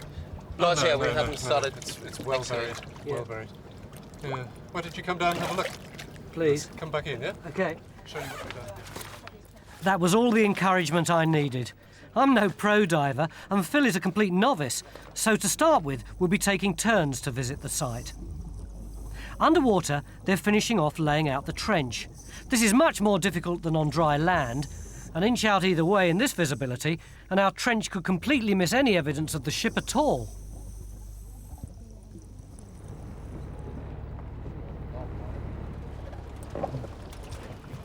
This is where I say goodbye for Goodbye to the world. half an hour. All right, Tony, hold it onto your face in the position you like it, and I'll put the spider over. Right, when you're ready.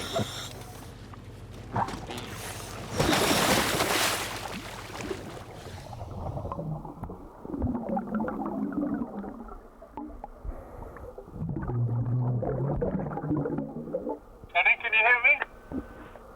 I can hear you.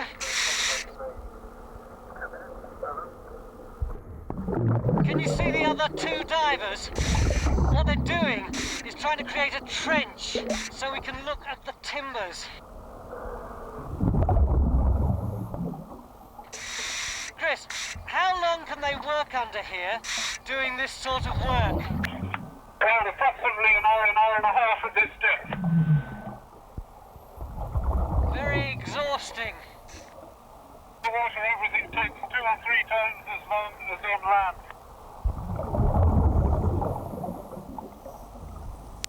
I'm directly over the place where the wreck is at the moment.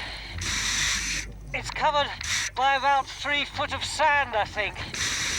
So this is where we'll put the dredger.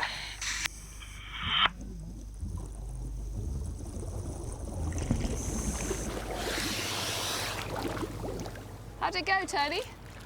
It was brilliant.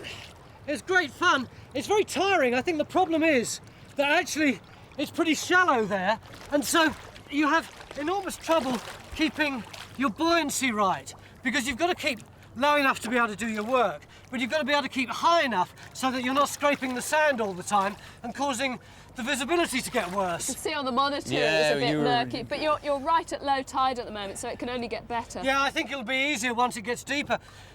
I saw some of the divers coming out earlier, and they were touching their toes for about 5 minutes after they got out, before they even took their kit off or anything, because their backs were hurting so much. The problem is, you're carrying, 25, 30 pounds on your back, and you're pushing against it all the time in order to keep straight so you can do the work that's required. So you want to do some of that then? Yeah. Well, we better get you out then.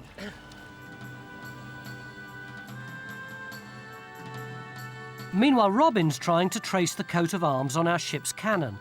If he's successful, then we should know the name and nationality of the owner of our vessel. After that, finding out what it was and where it was going ought to be easy. We'll just slide it back to there. Then if we have, I think we'll be able to get that far. Ready? Yeah. Yeah. Okay. Right, now we'll slide forward. Nick's keen to find out exactly how 16th century sailors would have loaded and fired these huge metal cannon on board a moving ship. He's enlisted the help of armoury expert Nick Hall. Here, Nick, this is a replica, presumably. It is a replica, and obviously you can't fire original guns No, for this well, period. you shouldn't, should you, really? In case Well, you damage them. Can you take me through how they would have worked this from the beginning to the end? Yeah, let's go over and get the bits that we need. Okay, I'll give you a hand. The key to firing any gun is to create a charge large enough to propel your shot. But you need an awful lot of gunpowder and wadding to fire a heavy 16th century cannonball. That is actually the powder chamber. As far as we know, the powder would be poured in loose, and then there'd be a wad on top. Now, on land, hay was a commonly available material, or dry grass that you could just find, because most campaigns, as you know, were fought in the summer anyway. But on a ship, oakum is the most common sort of scrap material. This is bits of string, is it? And you put some of that in, ram it down on top of the powder. Right. Now, what have we missed out? Well, apart from putting the gunpowder in, you mean? Well, we assume we've got gunpowder. We've got the top wad. We want to hit the enemy, don't we? So we need a projectile. Ah, right. Now I've popped one down here. This is actually one found locally. It's it wouldn't actually probably be fired from this gun, but is this roughly the right size for this gun? Is it? Yes, but it would be loaded at this end. It is actually slightly too big. It's a fraction big, but it was one that was from the site, so we thought we'd just so how that but would they would put it in here. In there. Okay, so we've got our ball so in. We've loaded a ball. We've got a chamber. We've got a chamber in there. Let me pass that one to you. If you hold it, it's like a beer tankard, isn't it? Made of metal. Yeah, and it's got the little hole in the top. Yeah. That then drops in there, does it? That's okay. That's fine. So that goes up into the back of there. You pop that in there, and then you see this big wedge here. If you right, this thing here. That obviously goes in the back, doesn't it? Goes in there. Do we actually have to knock that in? Yeah, I've brought Once the charge is firmly in place, all we need to send the ball on its way is a little more gunpowder and a 16th century match. On the order from the gun this would be lit. Yes, sorry, that would be lit. You would touch it off. And bang, off it go.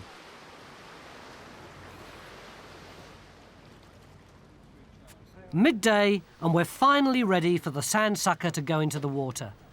I've come across the first major difference between land and underwater archaeology. On land, we'd use a JCB to dig a trench this deep, but underwater, we have to use a huge vacuum cleaner that just gently hoovers up the sand.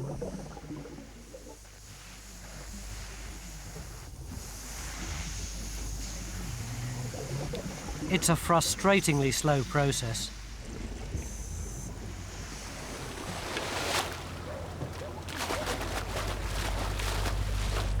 I have a feeling it's going to be some hours before. There's a sandsucking takes a while to clear it, doesn't it? The lifting.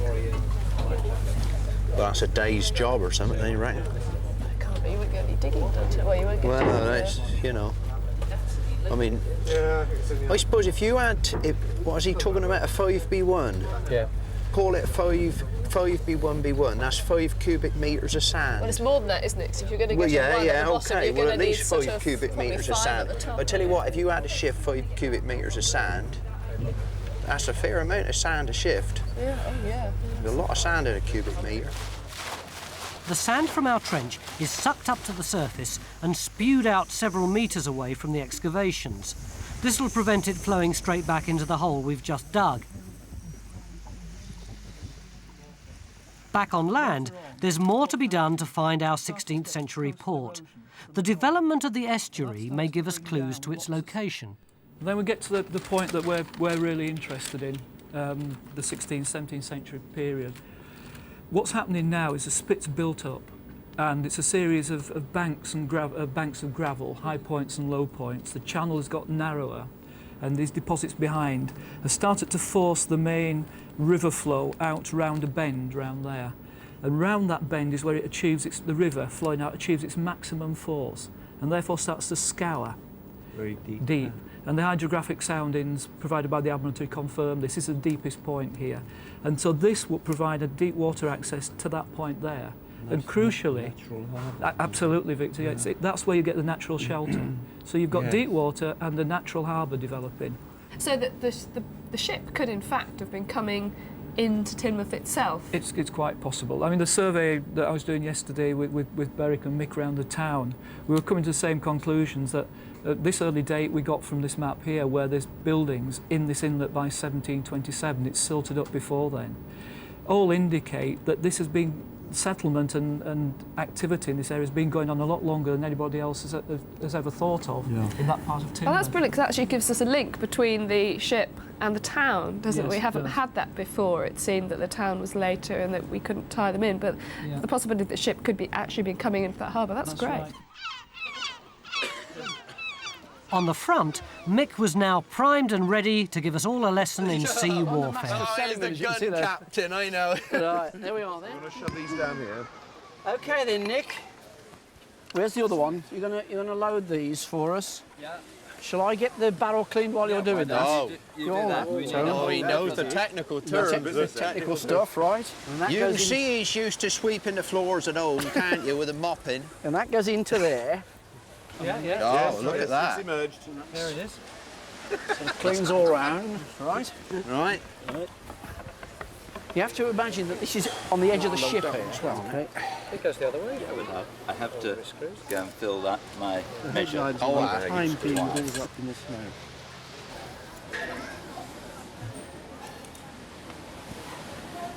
Right, we're ready to go then. Yeah. Right. Yep. And a bit of powder. Tell that to him. This is the priming powder, which communicates flame to the main charge inside the chamber.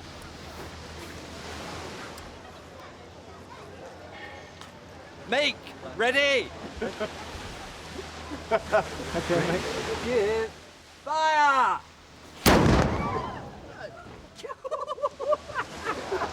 You get one hell of a blast standing here.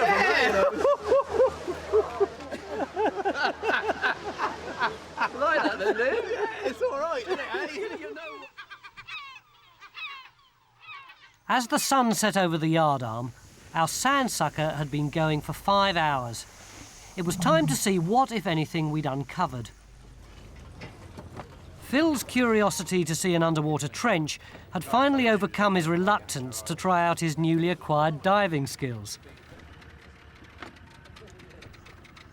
He was ready to take the plunge.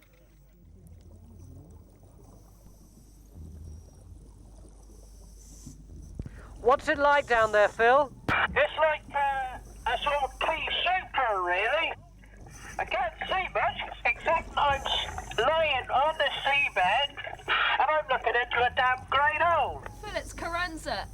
Can you see any timbers or anything down there? I mean, it looks a bit empty here. Are you along the bottom of the trench now? Over. No, I'm not. I'll just see if I can get my buddy to take me down into it now. Brilliant. Irony, So yes, it probably doesn't carry on the water. This is the trench. And there we go, at the top of the airlift. And this is the trench. And down to the bottom of the trench.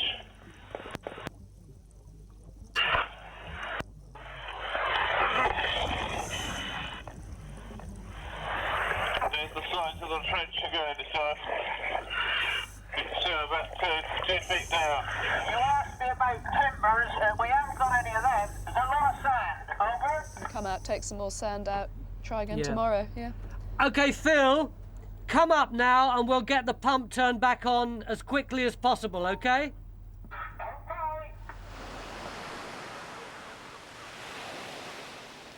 End of day 2 and no wreck yet. But our investigations back on shore have been a success, And armed with their findings, the landlubbers from our team are venturing out onto the high seas to join us aboard ship. Get onto that top there. Back down there. For me. Well, no, if I swap them, I might get a bit more next time. So where have we got to today? I'm going to drop a bombshell, or possible bombshell, because the heraldry, in other words, the coat of arms on the Saker, might indicate a possible Dutch origin, and therefore it may very well be a Dutch merchantman. You're looking sceptical. Open verdict. Open The verdict. fines you've had off it at all? Not particularly, although to be fair, I wouldn't exclude the possibility of it being of Dutch origin. We've had a fairly fruitful day then over there, but it's pretty frustrating here, isn't it, Chris? Well, yeah, we've had a fairly typical day here. I mean,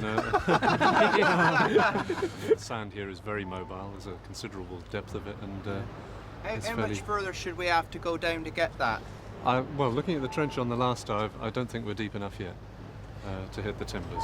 How much deeper do you think? Another foot? Another couple of foot, I would think. And do you think we can get that cleared tonight? Depends who's willing to work on. I see they're working on it now. Yes, actually, I mean, if Chris, they carry on for a few more hours, I would have thought so. We're going to keep the sandsucker going until dark, though it seems less and less likely that we'll be the ones to finally uncover the Teignmouth wreck. Still, let's hope we wake up tomorrow morning to hear they've found some timbers. Day 3, they were sucking up sand till just before midnight last night, and again first thing this morning. Although they seem to have stopped now, I don't know why that is. And as you can see, the weather's changed. Still, for once, that's not going to affect time, team, is it? We're not going to get any wetter excavating down there than we did yesterday. I hope we find something.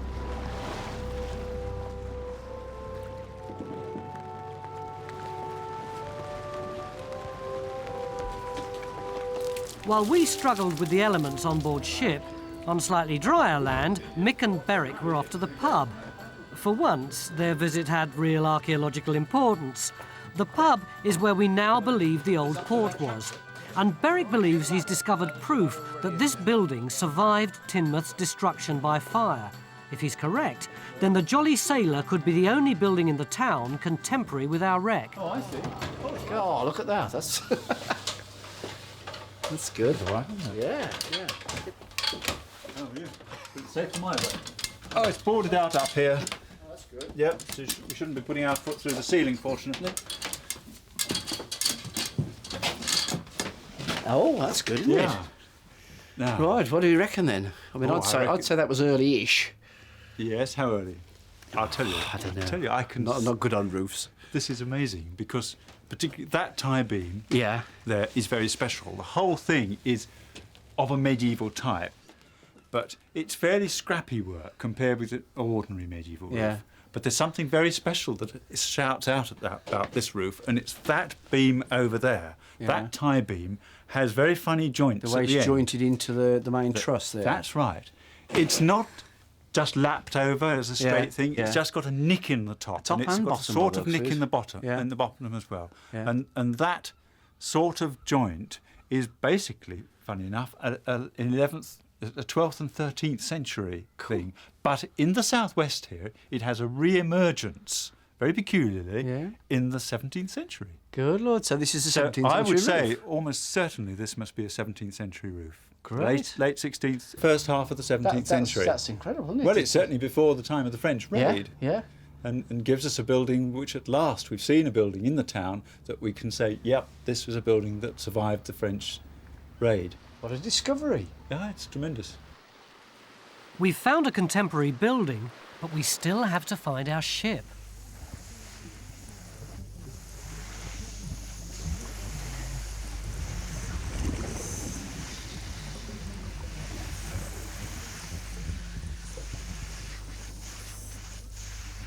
Darryl, this is Tony here. Can you hear me? Yes, I can. In our shot, there is something long and black by the sandsucker. What is that? That's out there, is that Roger? Roger.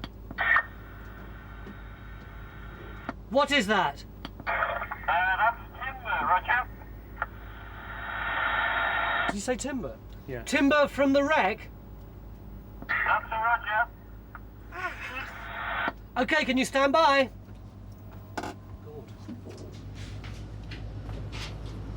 Simon, Chris. You're smiling. Yes, they have found some wood. Oh, great. And I said to him, is it from the wreck? And he said, Roger. So yeah, good stuff. It's Great. all right. Great. Phil, can you hear me? It's Tony. Oh, that's a relief. Tony, this is Phil. Over. They found some wood. Can you get down there as quickly as possible and tell us what it is? Okay, Tony. Thank goodness. I was beginning to lose my bottle a bit. How about you? I was getting very nervous, actually, but we knew it was down there, and it was just a matter of time, I think. Darryl, did you find the wood yourself, or was it revealed by the sandsucker? It was revealed as we're going along with the sandsucker going down. It's about 4 feet down. And how much of it is there? About 18 inches, 2 feet. And is that the lot? Oh no, it's just keep going. It's, we just chased it along now. I don't know how far we're going to go along, but it seems like we're obviously on the river or something, you know. And any other evidence down there? What is that? What is it? Absolutely no idea. Chris?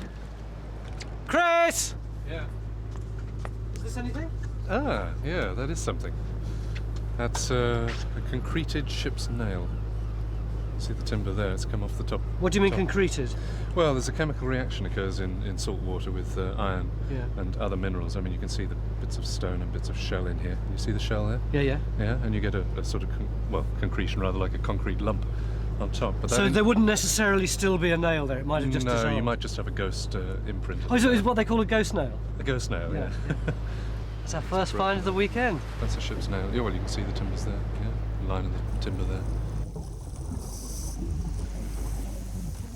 Phil was now ready to see the timbers for himself.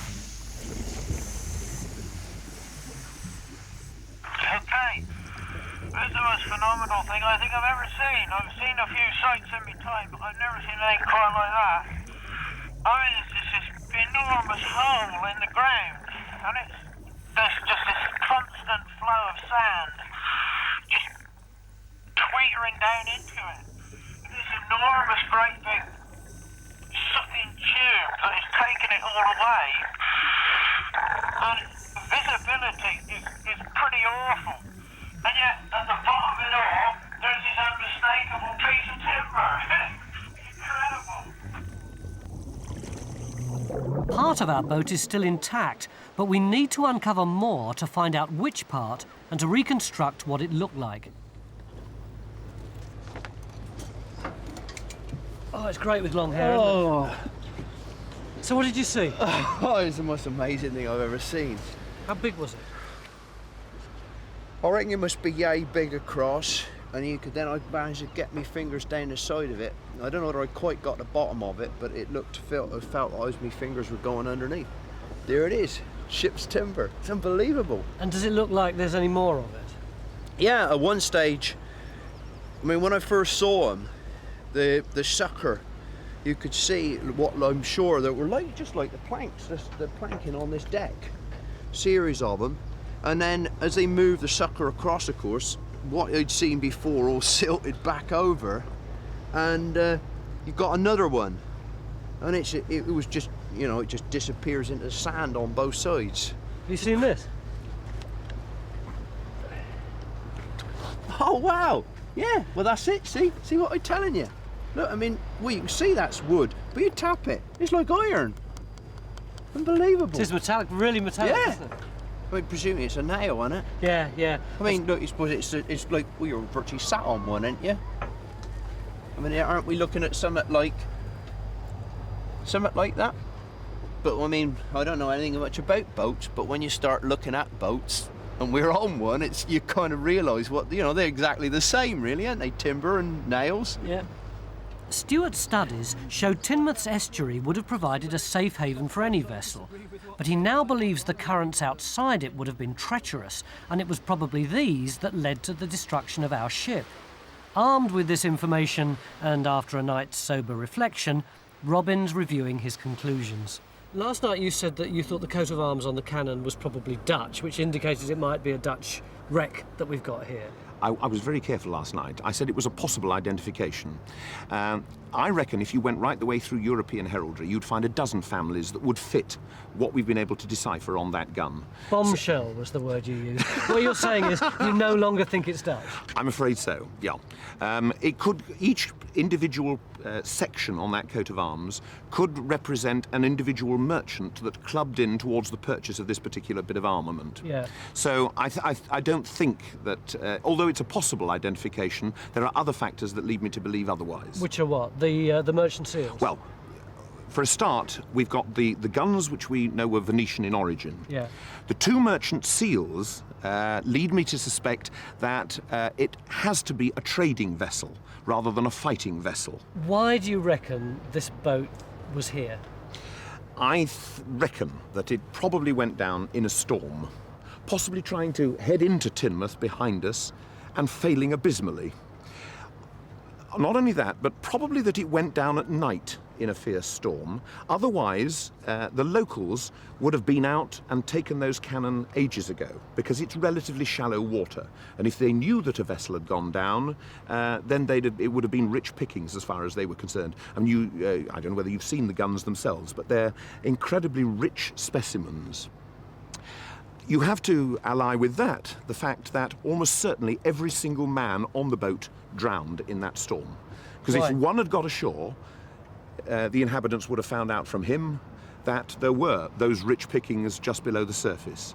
So we have a Venetian merchantman, last 30 years of the 16th century, on a trading voyage to some port along this coast. Could have been Teignmouth, possibly more likely to have been Exeter, which was a larger port at that time, caught in a storm, goes down, loss of all hands at night. We've got time for just one more dive, but it looks like I may have to go alone. After 3 days on a boat, the sea has finally got the better of Phil. I mean, I suppose if I stay up here and have a look at it in the monitor, then you can get on with it. Maybe that's the best thing. I mean, I'd really like to see it, but I'd like to see it in like a couple of weeks' time when I don't have to go now. I'll stay up.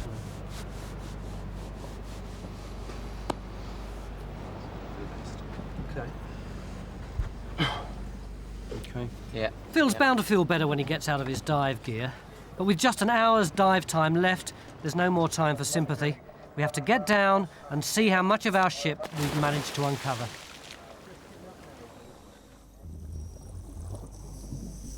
Can you work out which side of the boat this is? Chris, to me, this looks like the outside. Could this be the keel here? You see the top edge of some of the timbers?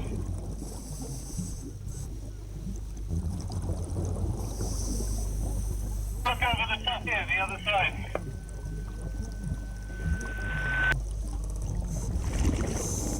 Looks like it carries on to some way here as well. Quite a bit more to uncover, I'd say. How does it feel to touch timbers 400 years old? It's actually very romantic. Tony, this is Phil. You receiving me? Over? I can hear you, Phil. The landward contingent up here with me would like you to swim from one end of the timber to the other to show how long it is. Can you do that for us, please? Over? Yes, I will. I'll get Chris to do it too. Right, that's Chris there, isn't it? That's Chris there, yeah. Stop. Okay, Chris. It's fantastic. I know we've got a whole ship's deck here. We can see the traces of every nail. We can see the gaps between the planks so clearly. So how does this compare with archaeology on land, Phil? Well, I mean, it's beginning to look like archaeology on land, but it's probably, yeah, I guess it's sort of archaeology on land in sort of early September, you know. mists and whereas about when I saw it was nearer November. But yeah, I mean it's exactly the same technique. I mean I gotta say I gotta take my hat off to you guys. I mean, working down there, land archaeology is going to be so easy from now on in. I'll tell you, I will never complain about the cold. I will never complain about the visibility. I will never complain about the wet. It's amazing to think that there's the remnants of a Venetian ship just about 40 yards from the coast. It makes you wonder how many more skeletal forgotten wrecks there are off the British coastline. We've come a long way from Simon's first discovery. We've uncovered the stern of our boat, complete with the stern post that attached the ship's rudder to its hull. And although we don't have enough evidence to gauge the exact size of our ship, other Venetian merchantmen of this age were about 80 feet long. As well as a full cargo, we know our merchantmen would have carried 6 guns for protection. It may well have been heading for shelter in Teignmouth's harbour, which we believe contained a prosperous 16th century port. It never made it. And the position of our timber suggests that the ship broke in two, scattering its contents and guns over the seabed to be buried by the sand. It's hard to describe how eerie it is when you excavate a piece of land archaeology. Once you've cleared the earth away, it's just kind of there, and it immediately begins to dry off and really look rather dead. But the magical thing about what we've just seen is that as soon as you've seen it, the sand moves in again and starts to cover it up, and then you just wave your hand and it reveals itself again, and all the time different bits of it are revealing themselves to you, and then as soon as you swim away from it, the whole thing gets covered up again. Something else.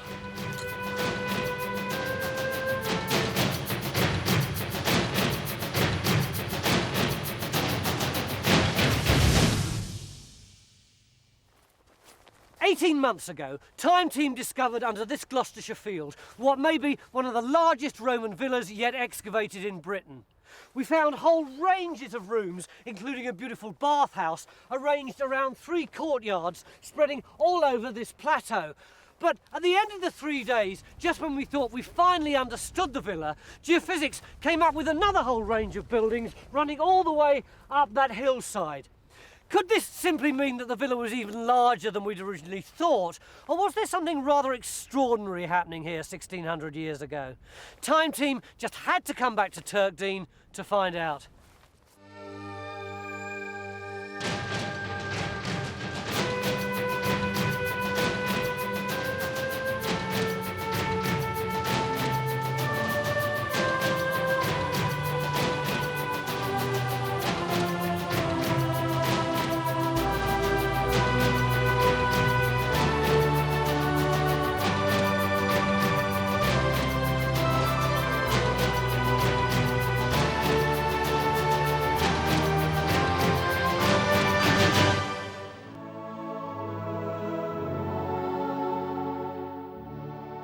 This is what the site looked like at the beginning of our dig last year. And what an amazingly clear picture it was. The ground plan of a hitherto undiscovered Roman villa was there as a network of parch marks in the grass. Oh, look at it's that! quite clearly laid out, isn't it? Absolutely, it hasn't disappeared. And there's more stuff down here, look. Yeah. And then there's a corner down there. Look how clear that. Oh, and look at these buildings down here, look. They're separate, actually, from the main building, aren't they? Well, they should be down towards... And there's something there by the spring, look. But that wasn't the half of it. Over the next 3 days, as we opened trench after trench, the villa got bigger and bigger, until by the end of our 3 days, it seemed to cover the whole plateau and beyond, as geophysics came up with a whole new range of buildings. It's another wing, it's another corridor, and it's going right up to the hill. I've put a ranging pole on the top that's about 200 is it a villa? metres wide. Well, no, wait a minute, It's the front. That's near the spring. Yeah, that's one at a time, one at a time. It was unbelievable stuff. But time ran out on us, and the new range remained unexcavated. Until now.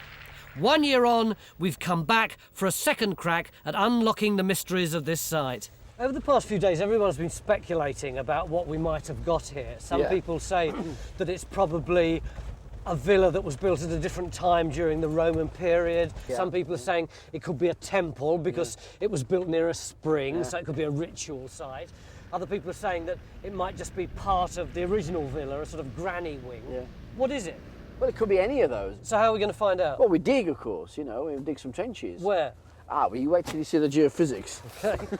John and Chris have, in fact, done a lot more work on the whole site over the last year, and they've produced a completely new set of results. Oh, looks as if you've nearly done the whole of Gloucestershire.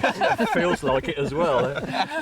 That's where we did the survey last year, Tony, the main villa on the plateau. And you remember we had the arm coming out. We've now expanded over the whole of the half of the hillside. And, well, I mean, we've got what appears to be a building here. A big area of noise that looks industrial. And then individual anomalies that, well, we're not quite sure, could be kilns. What's all that going up there? Well, this we're not sure whether it's a modern land drain, stone line drain, or if that is a spring line, whether it's something to do with water courses. It might be up to a shrine or something. There's actually dozens of things we could do here, isn't there? In the end, Mick decides to start with just 2 targets. Phil's going to take Trench 1 into the aisled building, and Carenza Trench 2 into the industrial area. And on this bitterly cold October morning, we're off.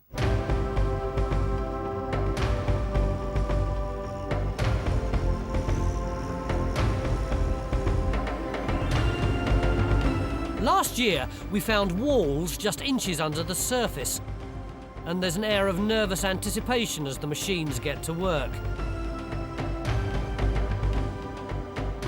No one's more anxious than Wilf Mustoe, the landowner. And hey, presto. That's it. Just all you've got to do is just take the turf off and you're down onto it. Look at that. Look at it. Within minutes, there's abundant stonework in both trenches. We're on the trail. But of what? Last year, you used a great phrase about this site. You said there might be a ritual component. I did, yes. That means what, a temple, I suppose? Yes. Why did you come to that conclusion? Well, we were starting to think, given the proximity of the site to the springs, that there may actually be some kind of ritual focus around that. People coming to worship at the springs. That's right. Yeah. I mean, a very similar kind of site, focusing on a spring, has recently been discovered at Swindon, where you've got a steep hillside with a whole series of terraces, springs, probable shrines around each of these springs, and this water then being carried away down through a much larger complex, which is probably like the centre for the pilgrims and those who are coming to worship at the site.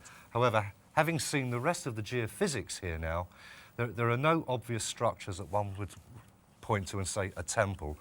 On the contrary, we've got some very clearly domestic-looking structures, such as this aisled building and other areas of activity. So it looks now as if what we've got is a villa, which is the centre of a large estate with its ancillary structures. If Mark's right, then the new range of buildings could provide some really unusual archaeology. We'll be digging into the infrastructure of a villa estate, workshops, slave quarters, and possibly even small shrines.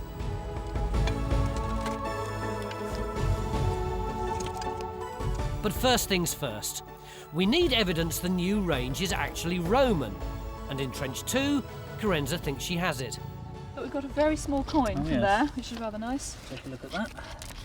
Well, I can tell from the size almost straight away, and it's going to be considerably smaller than my fingernail. That is something that it's called a minim, which means literally tiny. It's like the 5p piece these days. Oh, no, you always lose all the time. It's even worse than that. And they probably used them in bags, hundreds and hundreds of them actually in a bag. It's the sort of thing, if you drop that, you wouldn't even bother to pick it up. No, you wouldn't, would you? It's just totally insignificant. But it does fix a date for us. We are looking at 4th century activity. Brilliant. It's Roman, and it's the same date, 4th century, as the villa.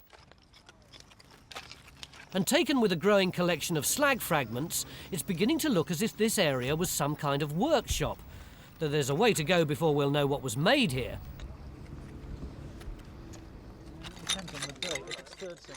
In Trench 1, meanwhile, an impressively crisp structure is emerging from the ground. Blimey, Mick's using a shovel. You must be excited. Mr. Harding's clear-up man, I am. I've got to keep him in training, you see. Hey, this looks a bit good, isn't it? It's amazing, isn't it? Get him coming here. Yeah, come clean it up, Yeah. We got a superb end of a building. Yeah. Just sight down it. This is what the archaeologists have started referring to as an aisled barn. Apparently a common feature on large villa sites, probably used for storing farm produce or livestock. And it too is producing finds. Oh, well, we've got some coins. yeah. Mark's got some coins over here. Yeah, we've had 5 coins so far come out. A couple of them are actually rather nice. Let's have a look at them. Lost it. Oh no! Day one and we've lost our first find. Mike, bring the machine over. Mike, Yeah. we've lost a find. I was over there and have walked back this way. It's the Constantinopolis. That way. Ah, there. Hey! Second time today. We're never going to live that down. We're never going to live that down. What is it? It's a commemorative issue It's a lost from coin. about 330 to 35 AD, issued to mark the foundation of Constantinople as the new capital of the Roman So Empire. 300s again. And we've got another one here which is slightly later, dates to between the period of about 364, 375 AD, and shows a figure of victory and the legend Securitas Republicae, the safety of the state. And does that compare well with what we had last year? Yeah, it's very consistent with last year. I suppose that's good, because it now ties both our buildings into the villa estate. But I must admit I'd hoped to find something a bit more exciting than a barn. 1, 2, 3, 4, 5. But at least we've got lots more targets, and John and Chris are taking a closer look at the next one. The strange blob they thought might be a kiln. 9. They're using a machine that picks up strong magnetic readings in the ground, the sort of thing that might have been caused by burning, or something completely different. About 6-7 metres across, about that? A bit more? Yeah, but that's... doesn't look kiln-like. No, it doesn't, does it? I mean, those responses, that might be a rubbish pit, but it's not a kiln. Huge rubbish pit? Yeah, I guess. Or a Ford Cortina 20 metres down. Again. There's only one way to find out, and in no time, our third trench is underway. We know that in the 3rd and 4th century there was this fantastic Roman villa covering this entire plateau. But what were the Romans doing, building here, stuck out in the wilds of Gloucestershire? Well, it wasn't really the wilds of Gloucestershire. In Roman times, this was one of the richest agricultural parts of the province. We're right down in the settled southern part of Britain. We're not very far away from that great Roman city at Cirencester, which was the second biggest city in Roman Britain. And when the Romans invaded, the way they ruled was to hand the land back to the local bigwigs, the local tribal aristocrats, because that's how you got things to run. You'd set them up as the local Romans. By giving them back their own land, that gave them the qualification to sit on the town council. In that position, they could run the local economy, run the local society in the way that they wanted and passed it up for themselves. So the guy who owned this villa was a local bloke pretending to be a Roman, all dressed up. We don't know that for certain, but it's a real probability that the chap and his family who lived here could trace their ancestry back through generations to the tribal leaders of this part of the world when the Romans arrived. But it was a golden age. It was. I mean, this is a really exceptional house, one of many exceptional houses in this part of Britain, and they enjoyed a top end of Roman living. We excavated some evidence of that living last year in the main villa. There was the ornate bathhouse with fantastic painted plaster on the inside. We also got plenty of jewellery, including this lovely brooch. And the site was full of high-status pottery. This year, we can add to that list. We found an inhabitant. John, who is this man you're dressed as? Well, if you can imagine, the Romans were here for 400 years. We always get the impression of them wearing sandals and Toga. the whole thing. Well, at about the end of the Roman Empire, this is what your average well-to-do Roman would be wearing. No more sandals, we're looking at closed-in boots, perones, nice and warm. Early on in the empire, the Romans were very derogatory about the Celts and the Germanics wearing trousers. They called them braccatai, very derisive term. But once again, by the end of the period, They're wearing them because they're practical, and on a day like this you can understand why. Is this how it's supposed to go? Amazing! And this is from the same period too, presumably. Is it comfortable?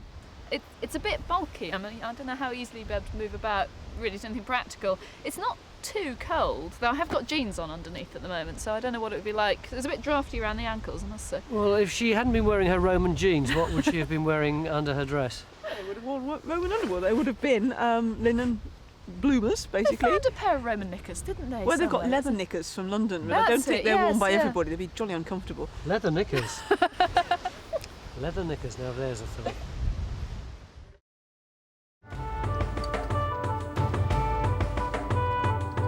These days, Phil's prone to wearing strange costumes too. His bad back means he has to kneel rather than squat when he's scraping, and his delicate knees need protection. But it's worth the effort, because in Trench 1, the barn is taking a turn for the better. God, there's a lot going on in here, isn't there? In particular, we're getting some intriguing and very un-barn-like finds. Oh, fantastic. Look at that. These are just 2 of the 5 mosaic fragments we've found so far, nearly double last year's haul. And Phil's pulling out bits of domestic pot all over the place. Oh, look at that. That is a nice rim. This is the rim of a storage jar. And this is part of a mortarium, a bowl used for preparing food. You've got the little granules in here for grinding up the food, so it's a very specifically Roman type of vessel. And that's definitely a throne. Definitely wheel throne, certainly made in Britain, probably in the Oxfordshire area. How are we doing date-wise? Well, we're looking at something that's possibly 2nd century, judging by that rounding. As early as that? Well, I have to. I can't be absolutely certain, but it's certainly not into the 4th century. You're edging your bets. The 3rd century. third century. Oh, no. I know your time. Looking for a quick answer. I don't think we're not looking at something that's 4th century. We're looking at something that's 3rd century or before. The jar would have been about 2 feet high, used for storing oil or spices. And the mortarium, which turned out to be 3rd century, would have looked like this. Great stuff, but if this is, as the archaeologists believe, a barn, how come we're finding lots of domestic material in it? There's mystery in the Trench 2 workshop as well. No one can tell whether this mass of stones is wall or floor, and we still don't know what kind of work went on here. To find out, we'll have to lift the stones, but before we do, they've got to be scrupulously recorded.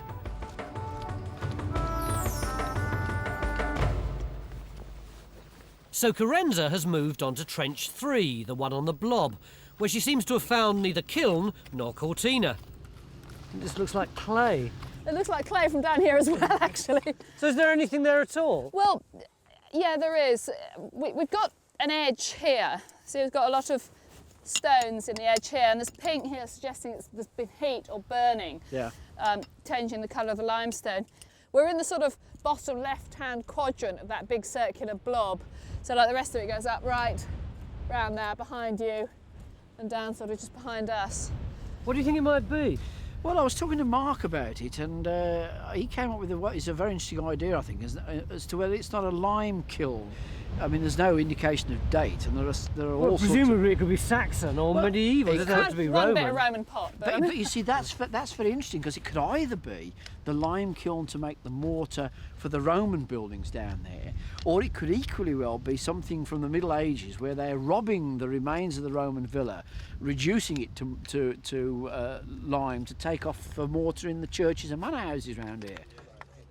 But Mick's attention is soon drawn back to the aisled building in Trench 1. The domestic finds, and now a layer of plaster on the floor, have set him thinking. Well, we've got 4 or 5 tesserae from it now. We've got a lot of plaster and mortar in the bottom of it.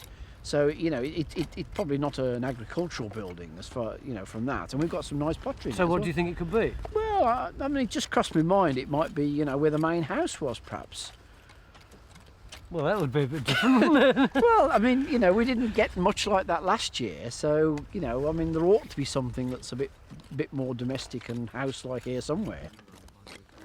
So far from being dull, the aisled structure in Trench 1 could be the most important building on the whole site. Is Mick right? Yesterday evening, Mick came up with the rather radical theory that the aisled building in Trench 1, which we'd all thought was some kind of barn, is in fact another villa building. You'd have thought then that Mick would be hard at work here proving his theory. But he's not. He's 100 yards away up here, opening a fourth trench. What's going on? Let me show you on the map. This is the... Let's get it the right way round. We're like that. There's our trench 1, trench 2, trench 3, and we've got these whole series of springs across the side of the hill, of which there's one down there, one right up the top over there, and we're actually digging in this one here. How do you know there's springs? Well, that one, the farmers piped water out of it. That one's still got water out of it, and this one's actually a little hollow with a platform on it, and it looks as if that probably was actually a spring. Yeah. And we're interested in these because not only was there a water supply needed for the buildings, but these are the sort of places you get shrines or offertory places. They're ritual centres, in fact. What sort of thing might you expect to find then? Well, we might find a structure over the top, or we might find offerings dropped into it. So we're back into ritual again. I thought we'd knocked that one on the head. Well, no, it's always a likely function for sites like this. You know, the nearby villa at Chedworth, for instance, that was dug in the 19th yeah. century, has a little nymphaeum built around the spring. Well, I'm going to give you till lunchtime. All right. Mick wants to track the whole water system. So in addition to Trench 4 here, he's opened up a fifth right up here, where according to local rumour, the springs actually rise. And he thinks this hollow could be a platform for a shrine. So he's got Mick the Dig hunting for signs of water and ritual. Meanwhile, we're planning some ritual activity of our own. We're going to build a Roman altar and dedicate it to Dea Fortuna, the goddess of good fortune, who we're pretty sure has helped us uncover this site. Guy's composed a dedication to Dea Fortuna from Time Team with thanks. But there's a dispute about the Latin translation. It's very difficult to find Latin for time team. Time is tempus, which we've cut down to temp here. But what we use for team is a bit more difficult. I've chosen Grex because it's 4 letters and it fits very neatly with our inscription. But it's a slightly sort of a time gang or time band is what. But Lindsay doesn't like that. She wants a more flattering name. It is a 4-letter word. It is rather derogatory when used for human beings. Well, what do you go for? Sheep or something like that. Well, I think, do you see yourself as athletes or gladiators? Because perhaps manners might be better. Oh, good Lord, I don't know that I see myself as an athlete. And Mick, certainly, no way. No, we stick with gang. Thank you very much. Lindsay and I are going to go fight it out over a Latin dictionary. Yeah. Tempus Grex it is then, and Giles is soon chipping away. And it looks like the goddess approves. This is Trench 1, our mystery trench, the one that could prove to be the key to the whole site. Originally, we thought it was probably some sort of Roman barn with great aisles running through it. But then last night, Mick had the idea that it could actually be a high-status building. Phil, what is it? It most certainly is a high-status building. I mean, look, we've got plastered walls on the outside. And most amazingly, they're painted. You wouldn't get that on a barn, You most certainly would not. The evidence is stacking up. But we'll need more than plaster on an exterior wall before we can call this building a villa. So there's still plenty of digging to do. As we dig, the finds keep coming, and all of them are reassuringly domestic. I quite like this stripy stuff. Look inside my jumper. There's plenty enough to keep the local school children busy.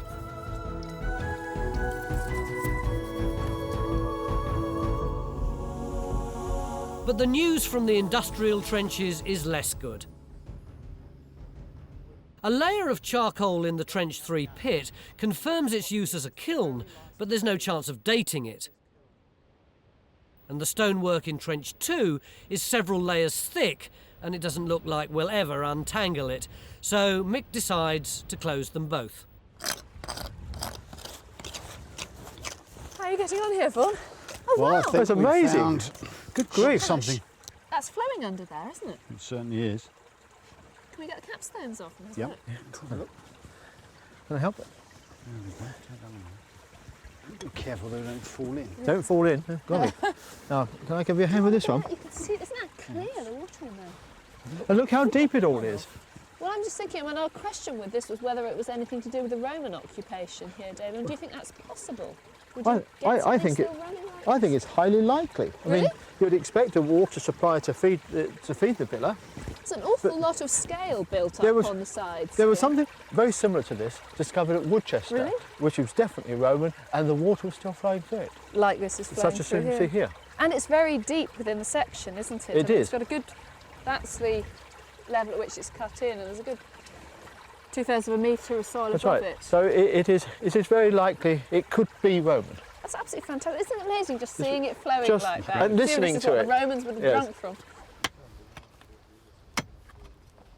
However, Trench 5, the supposed source of the spring, is still barren of archaeology, so we've no idea yet where the water comes from. But John and Chris think they know where it goes to. This anomaly here, that's the stone conduit, and it comes down and then actually in at that point, and the white splodge is where we couldn't get the probes into the ground. Now this coincides with the back of the building that we're excavating over there. And we've marked what we think is the back line. And it's this line of canes here. Yeah. And so you've got the front of the building down there, and the back wall approximately here. It's a massive building, isn't it? It is a big You building. imagine it right, all that lot there. But they're not going to build right adjacent to the spring, are they? We're not going to get both in one trench. Well, surely. probably not, but we if you want to look look at at the the spring plot- first. We think this is the back wall here. Now there may be an arm going down to the spring.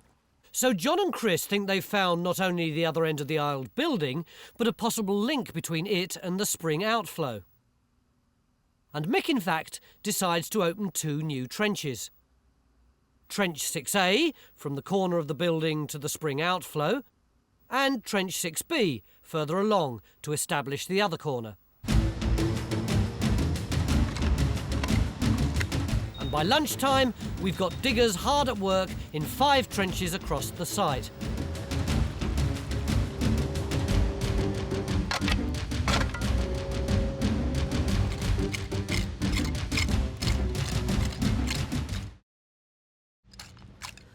First with the breakthrough is David in Trench 1, at the bottom end of the aisled building. This morning rather, we had a piece of red plaster Yeah, falling yeah, from I that saw that, wall, yeah. which we thought was external rendering. Yeah. Well, now we're coming across this larger pieces of crikey. painted plaster. Well, you got about 4 colours on that, have you? That's right. Looks like black, white, red, and blue. Blue. That's right. But there are deposits all over here. Look, it's obviously fallen off this wall, and what we thought was an outside wall clearly probably isn't. So the chances are that these are deposits of fallen wall plaster, and underneath this we're going to find a floor. Oh, or even a mosaic. Yeah. And then the room is probably quite large. How far we don't know for sure, but it extends quite a way in this direction, I suspect, to the south. Yeah. And then possibly as far back as roughly here. So it's heading towards the excavations last year, towards then, the buildings excavations last year. Right. Correct. And then in this direction, I suspect the northern wall is a continuation of this wall here. But A high-status room with plaster just about clinches this as a villa. Right. That's cracking, isn't it? It is, it's marvellous. And it gets better. It turns out it's even older than the 4th century house we found last year. This is material that has come from a great big deposit of soil that predates the construction of this stone building. And it's all consistently late 2nd to early 3rd century AD, probably no later than about 240 AD. We've got this large mortarium, this mixing bowl from the Oxford region.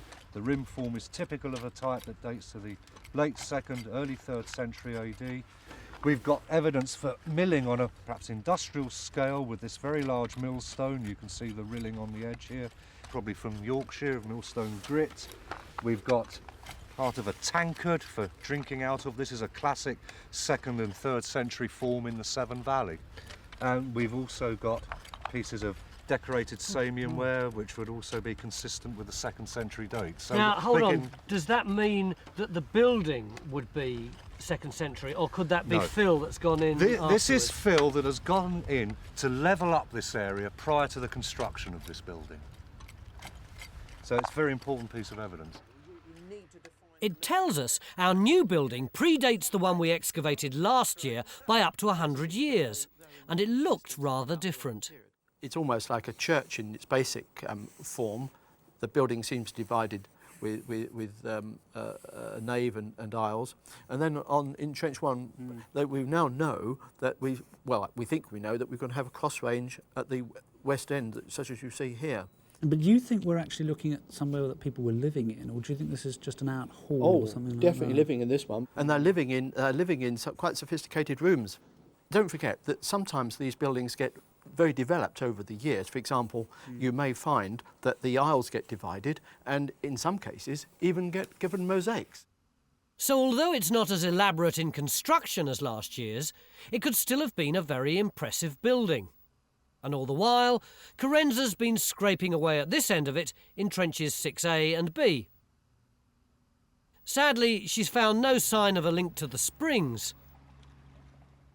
But by merging the two trenches in the thinnest excavation I've ever seen, she's uncovered the whole of her end of the building. And it's the best looking wall of the dig. This is fairly amazing, isn't it? Fantastic, isn't it? Well, this is the building that Geophys picked up.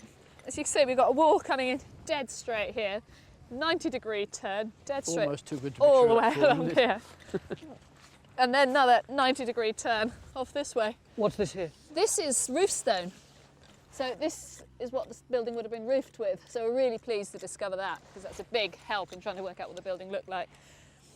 Possibly an entrance turning in here. And then the wall picks up again, going the same direction that way, but we're not entirely certain. It's actually the same wall. It's a different width. It looks a bit rougher. That's why we're pleased that we've actually followed this wall, because we're really trying to link up with how this building relates to anything that might come up around the spring. And I was concerned that if we just did a section there and then picked it up here, we would have had no idea whether it was the same wall. So if something funny had happened in between, we'd have ended up not understanding the link between the two. And in fact, as it happens, there does seem to be something funny happening in between, because we've got this entrance and the wall looks a bit different. Have you got that entrance on the Geophys? It does actually show, Tony. That was the corner Carenza was talking about. Yeah. We followed the wall along, and then there's a break at this point. We appear to have one block there, and then a second block on this side. And David Neal was talking about two possible tower rooms with an entrance coming through here. A tower room? What sort of building have we got? There's like a palace. Well, I mean, this is certainly a villa I think we're dealing with now. The building's stunning metamorphosis from barn to villa has passed unnoticed at the altar factory, where Giles is still frantically chiselling. And with the block beginning to look altar-like, it's time to start on the decoration. Chris, our Roman paint expert, is going to make black, red, and the real tester, blue. Right, we need the recipe. Well, we've got Vitruvius here, who was an ancient writer, who mostly writing for architects. The basic ingredients of Vitruvius's recipe are sand, copper, and soda. These, he says, must be ground together, then moistened, shaped into small balls, and put onto the fire to roast overnight. In this way, the copper and the sand burning together, owing to the vehemence of the fire, dry together, and interchanging their vapours lose their properties, and their own character being overcome by the vehemence of the fire, they acquire a blue colour. With any luck. All this work is for the goddess of good fortune herself, and it feels like she's really on our side. Just as we're packing up after a really successful day's archaeology, she guides us to these beautiful brooches. They were both found in the stream by Tim, the metal detector man. The stream just behind us here. And what are they made of? Well, that's proving a bit difficult. They should be made of bronze, but they've got a very strange colour being in the stream. Oh, yeah, so they've got this calcium deposit on them. They might be made of silver, but certainly this one here has got traces of silver plating, so they would have looked like silver. And what's this on the back? It's like a spring? Well, that's the spring. Yes, that's the spring, and it's been held in place by a little iron pin. They're the safety pin of the Roman world, really. What sort of date are they? They're both the late 1st century. 1st century? Yeah, so it's early. We have some pottery of roughly the same sort of date, Yes, don't we? a little bit of pottery, which you is know, early. we've got a 400-year span for this site now. Great. So they're not only beautiful finds, they're very useful for us. Yeah, because it's that early period. Has been a fantastic day for us. It's not often that you find a brand new Roman villa, and we've got the extent of it right from up there to down there. Tomorrow we're going to get inside this structure to find out what the people who lived here were actually doing here 1700 years ago. Beginning of day 3, it's still bitterly cold up here. I don't know what the Romans were doing building on top of this hill, but if the archaeologists are right, then this is the entrance to the villa. But what was inside it, we don't yet know. What do you think, Mick? Well, that's what we were just discussing, because I'd rather assumed you came through that door into a courtyard, but David says not. No, I don't think so. I think you came through that door into what was effectively like a barn with a range of rooms on the north side. So, for example, this is the north side of the building. It's coming down here. You may have a series of division walls coming through here. Then the rooms continuing on, dividing up this aisle. And then more rooms on the other side? That's right. So how are we going to establish that? Well, the idea is to put a trench, to extend this trench through here. Back to this point here. To make it an L-shaped trench, and we should then resolve whether this really is the entrance, and to establish the divisions that we've been thinking about.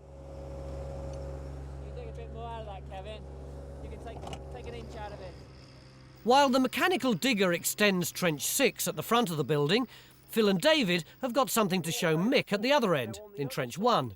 That is the old original ground surface where we think the turf line is. Right. Look at this, it's going down much, much deeper. Yeah. We've had masses and masses and masses of painted wall plaster in there I've that's seen gone those, in yeah. there. Yeah. It's going on down. And I mean, David, you reckon it's a cellar? I'm sure it's a cellar, yeah. This is clearly the north wall of the cellar. The wall presumably comes around here, turns down here and comes back here. Well, presumably this is coming from rooms up above, is it, David? No, They've collapsed through. It could, not necessarily, Mick, because it could be coming from the walls of the room. Now, you may think, well, why do you have wall plaster, painted plaster on a cellar? Well, that's what occurred to me. That's right. You've only got wine in yours, Mick. Right. But sometimes these rooms were not just used for keeping goods in and produce. I mean, they had sometimes a quasi-religious significance. For example, there's locally at Whitcombe, they found painted plaster on the wall of the cellar there. And of course, the famous example is Lullingstone. In Kent, where you had the niche with the nymphs with water coming out of their breasts. Yeah. Water-producing nymphs are probably beyond even Giles's expertise with the chisel, but he's doing a grand job on the altar.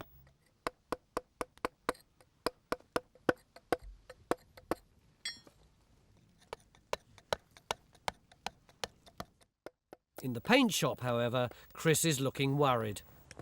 Chris, even I know this is not Roman. No, you're quite right there. We've had a bit of a disaster with the blue pigment. What happened? Well, we put it in a kiln overnight to get the temperature right. Yeah.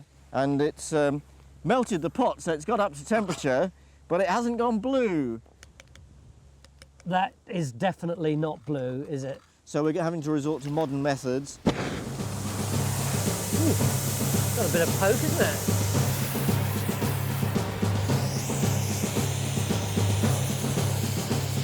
While Chris is barbecuing the balls, I've been given the much simpler task of grinding charcoal to make black.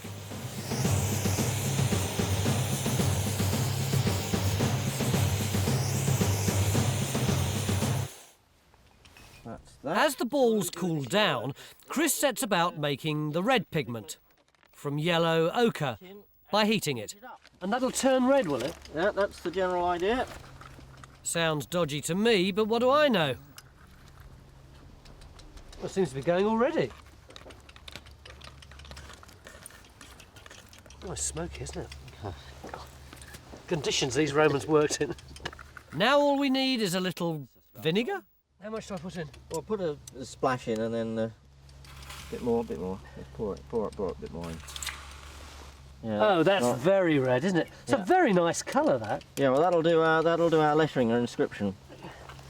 How's our blue doing? Yeah, now let's have a look. Let's knock it with the tongs and have a look and see.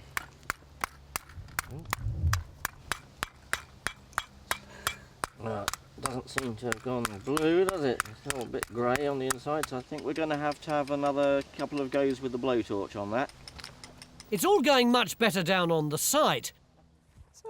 Tim has plucked yet another beautiful brooch from the stream. Wow, look at that. Isn't that wonderful? Look at the colours in that. The bright orange is quite unusual to have the really bright orange like that. 2nd century? I mean, the only thing missing is the pin. That really is beautiful. Presumably they're being thrown on to the stream somewhere further up, and it's just the force of water has over the years brought them further down here. And something pretty amazing's just surfaced in Trench 6, near the entrance to the villa. This is the most fantastic find I think we've ever found. This is so unexpected, I can't believe it. Hang on, it's a bit difficult to see if I just rub a bit of dirt over it. Can you see there? F-I... Well,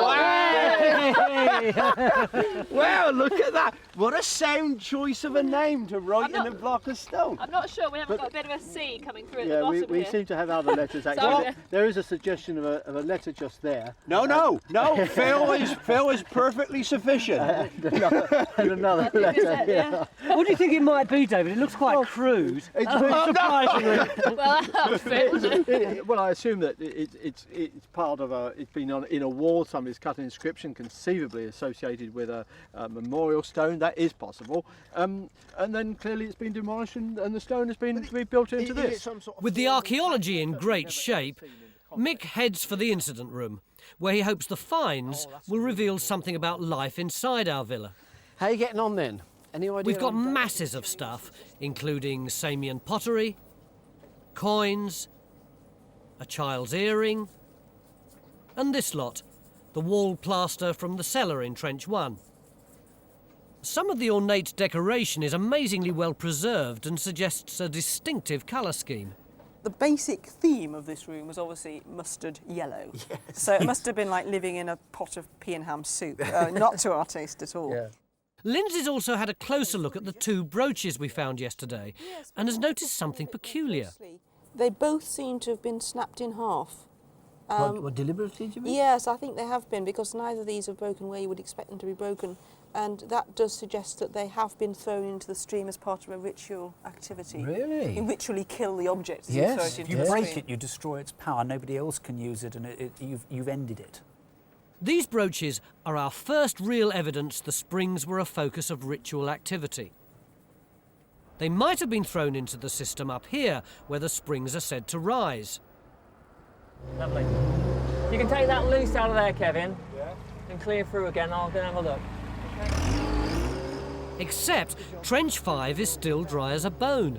At least it gives some...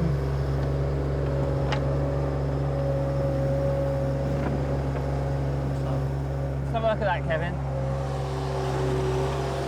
You got that?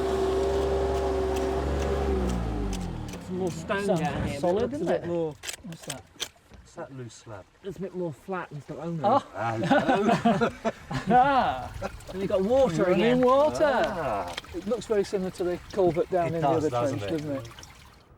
But does it connect with the culvert in Trench 4 and the outflow by our new villa building back on the main site? If it does, not only are we back on the trail of ritual activity here, but we'll have uncovered the reason people chose to live here in the first place. Well, look, standing up here, Tony, we're looking at the most sheltered spot on this wonderful setting. And for a basic farming community, shelter and the running water we've got coming down past the building are going to be two of the most important priorities. It's really a continuity of the Iron Age farming that we know has been going on, not just on this site, but the whole general area, right back for centuries. I think what you've got to remember as well is you're dealing here with an extended family. It's not just, mum, dad and a couple of children. It's probably 2 or 3 generations and all their dependents as well in this great communal structure. And that family would have lived there for, what, about 100 years or so before they decided to move up here? That's right. Well, possibly our family and the senior man living there, he may have had enough wealth to give himself a position in the local towns like Cirencester or Gloucester, and that may have allowed him the opportunity to get better off and better off over the centuries after that, moving up here eventually once his priorities change. I understand you've had a little bit of trouble with the manufacturing of the blue, is that right? Yeah, domestic production has totally failed, so we've had to resort to import. So we've got some very expensively imported indigo here, which we'll use for the blue. But you part. can assure me that all the other colours have been made authentically? Yes, absolutely, definitely. Excellent. And so the painting can begin. Do you know how quickly this goes off? It'll dry almost immediately, I would have thought. Is that right? Is there any room for error? Not a lot. Don't screw it up, Phil. I don't want to do it. With only a few hours left before the sacrifice is due, they'd better get cracking. Ooh, like spreading mustard. Back on the site, the extension to Trench 6 has revealed the 2 tower rooms the archaeologists hope to find either side of the entrance. And with much finer stonework than the house itself, it looks to Carenza as if they were a later embellishment.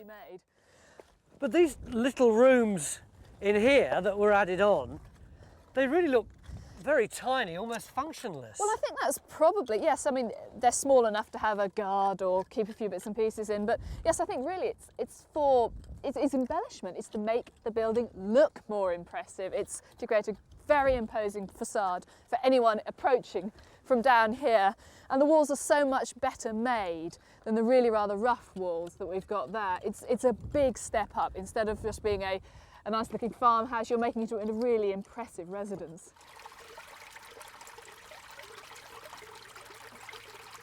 Stuart to Mark. Here, Stuart, over. Mark, we're going to put some dye down at the spring source here. Can you see whether it comes through at your end? Will do. What is this? Some patent old Roman pregnancy test? Over. No, we've got the pucker stuff here. It's drained tracing dye and it's non-toxic. so you can have a taste of it when it comes through. We'll see how well it travels. I'm getting in position. Out. Okay, here we go. Wow, look at that. It just explodes in colour, doesn't it? Absolutely fantastic. Now it's just a question of waiting. Give you a bet. 5 minutes. Go, I'll go for 7 minutes.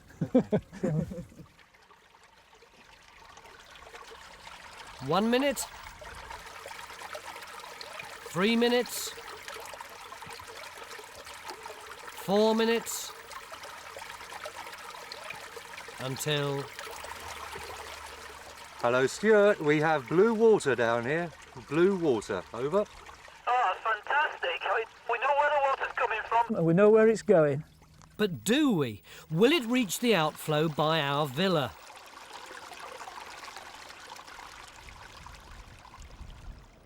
Where the archaeologists are feeling very pleased with themselves.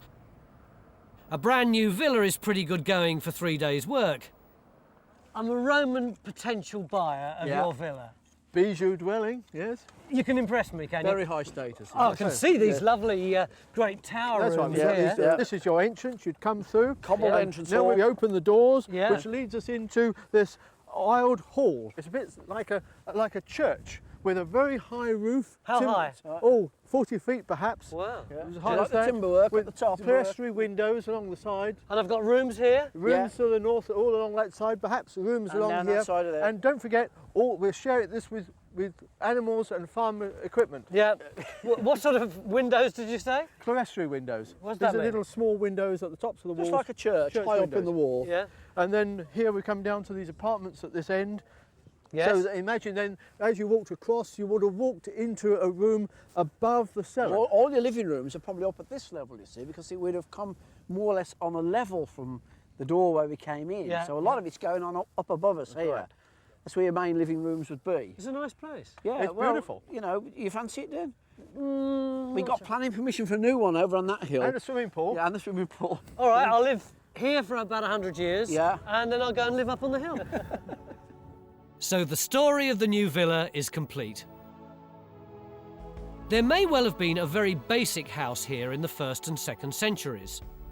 But in the early 3rd century, it was replaced by the aisled hall, complete with cellar, we've excavated this week. Then, as the owners accrued more wealth, probably in the mid-3rd century, they added the towers to make an imposing front entrance. But even that wasn't enough for our upwardly mobile inhabitants, because by the end of the 3rd century, they've moved out of here into the really grand villa we excavated last year.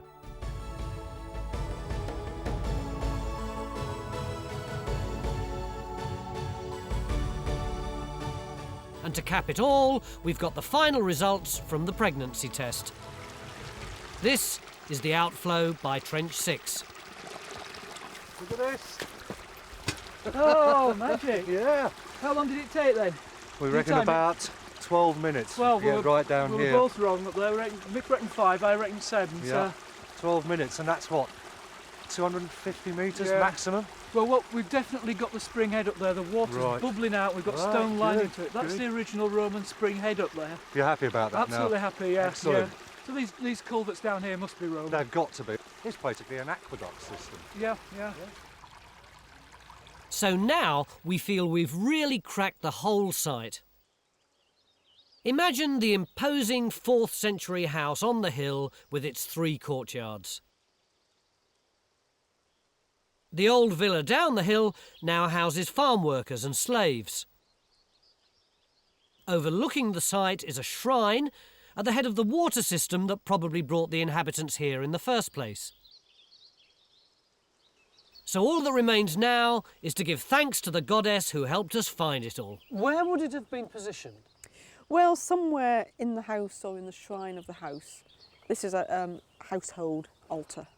And would it just have been a decorative altar, or would it have been practical? Oh no, this is a working piece of equipment. And you come and you pour a libation, a sort of family ceremony, on the altar. What, in here? Yes, that's called the focus, and that's where the libation should be poured. Well, I think we ought to say our thanks to the goddess of fortune, don't you?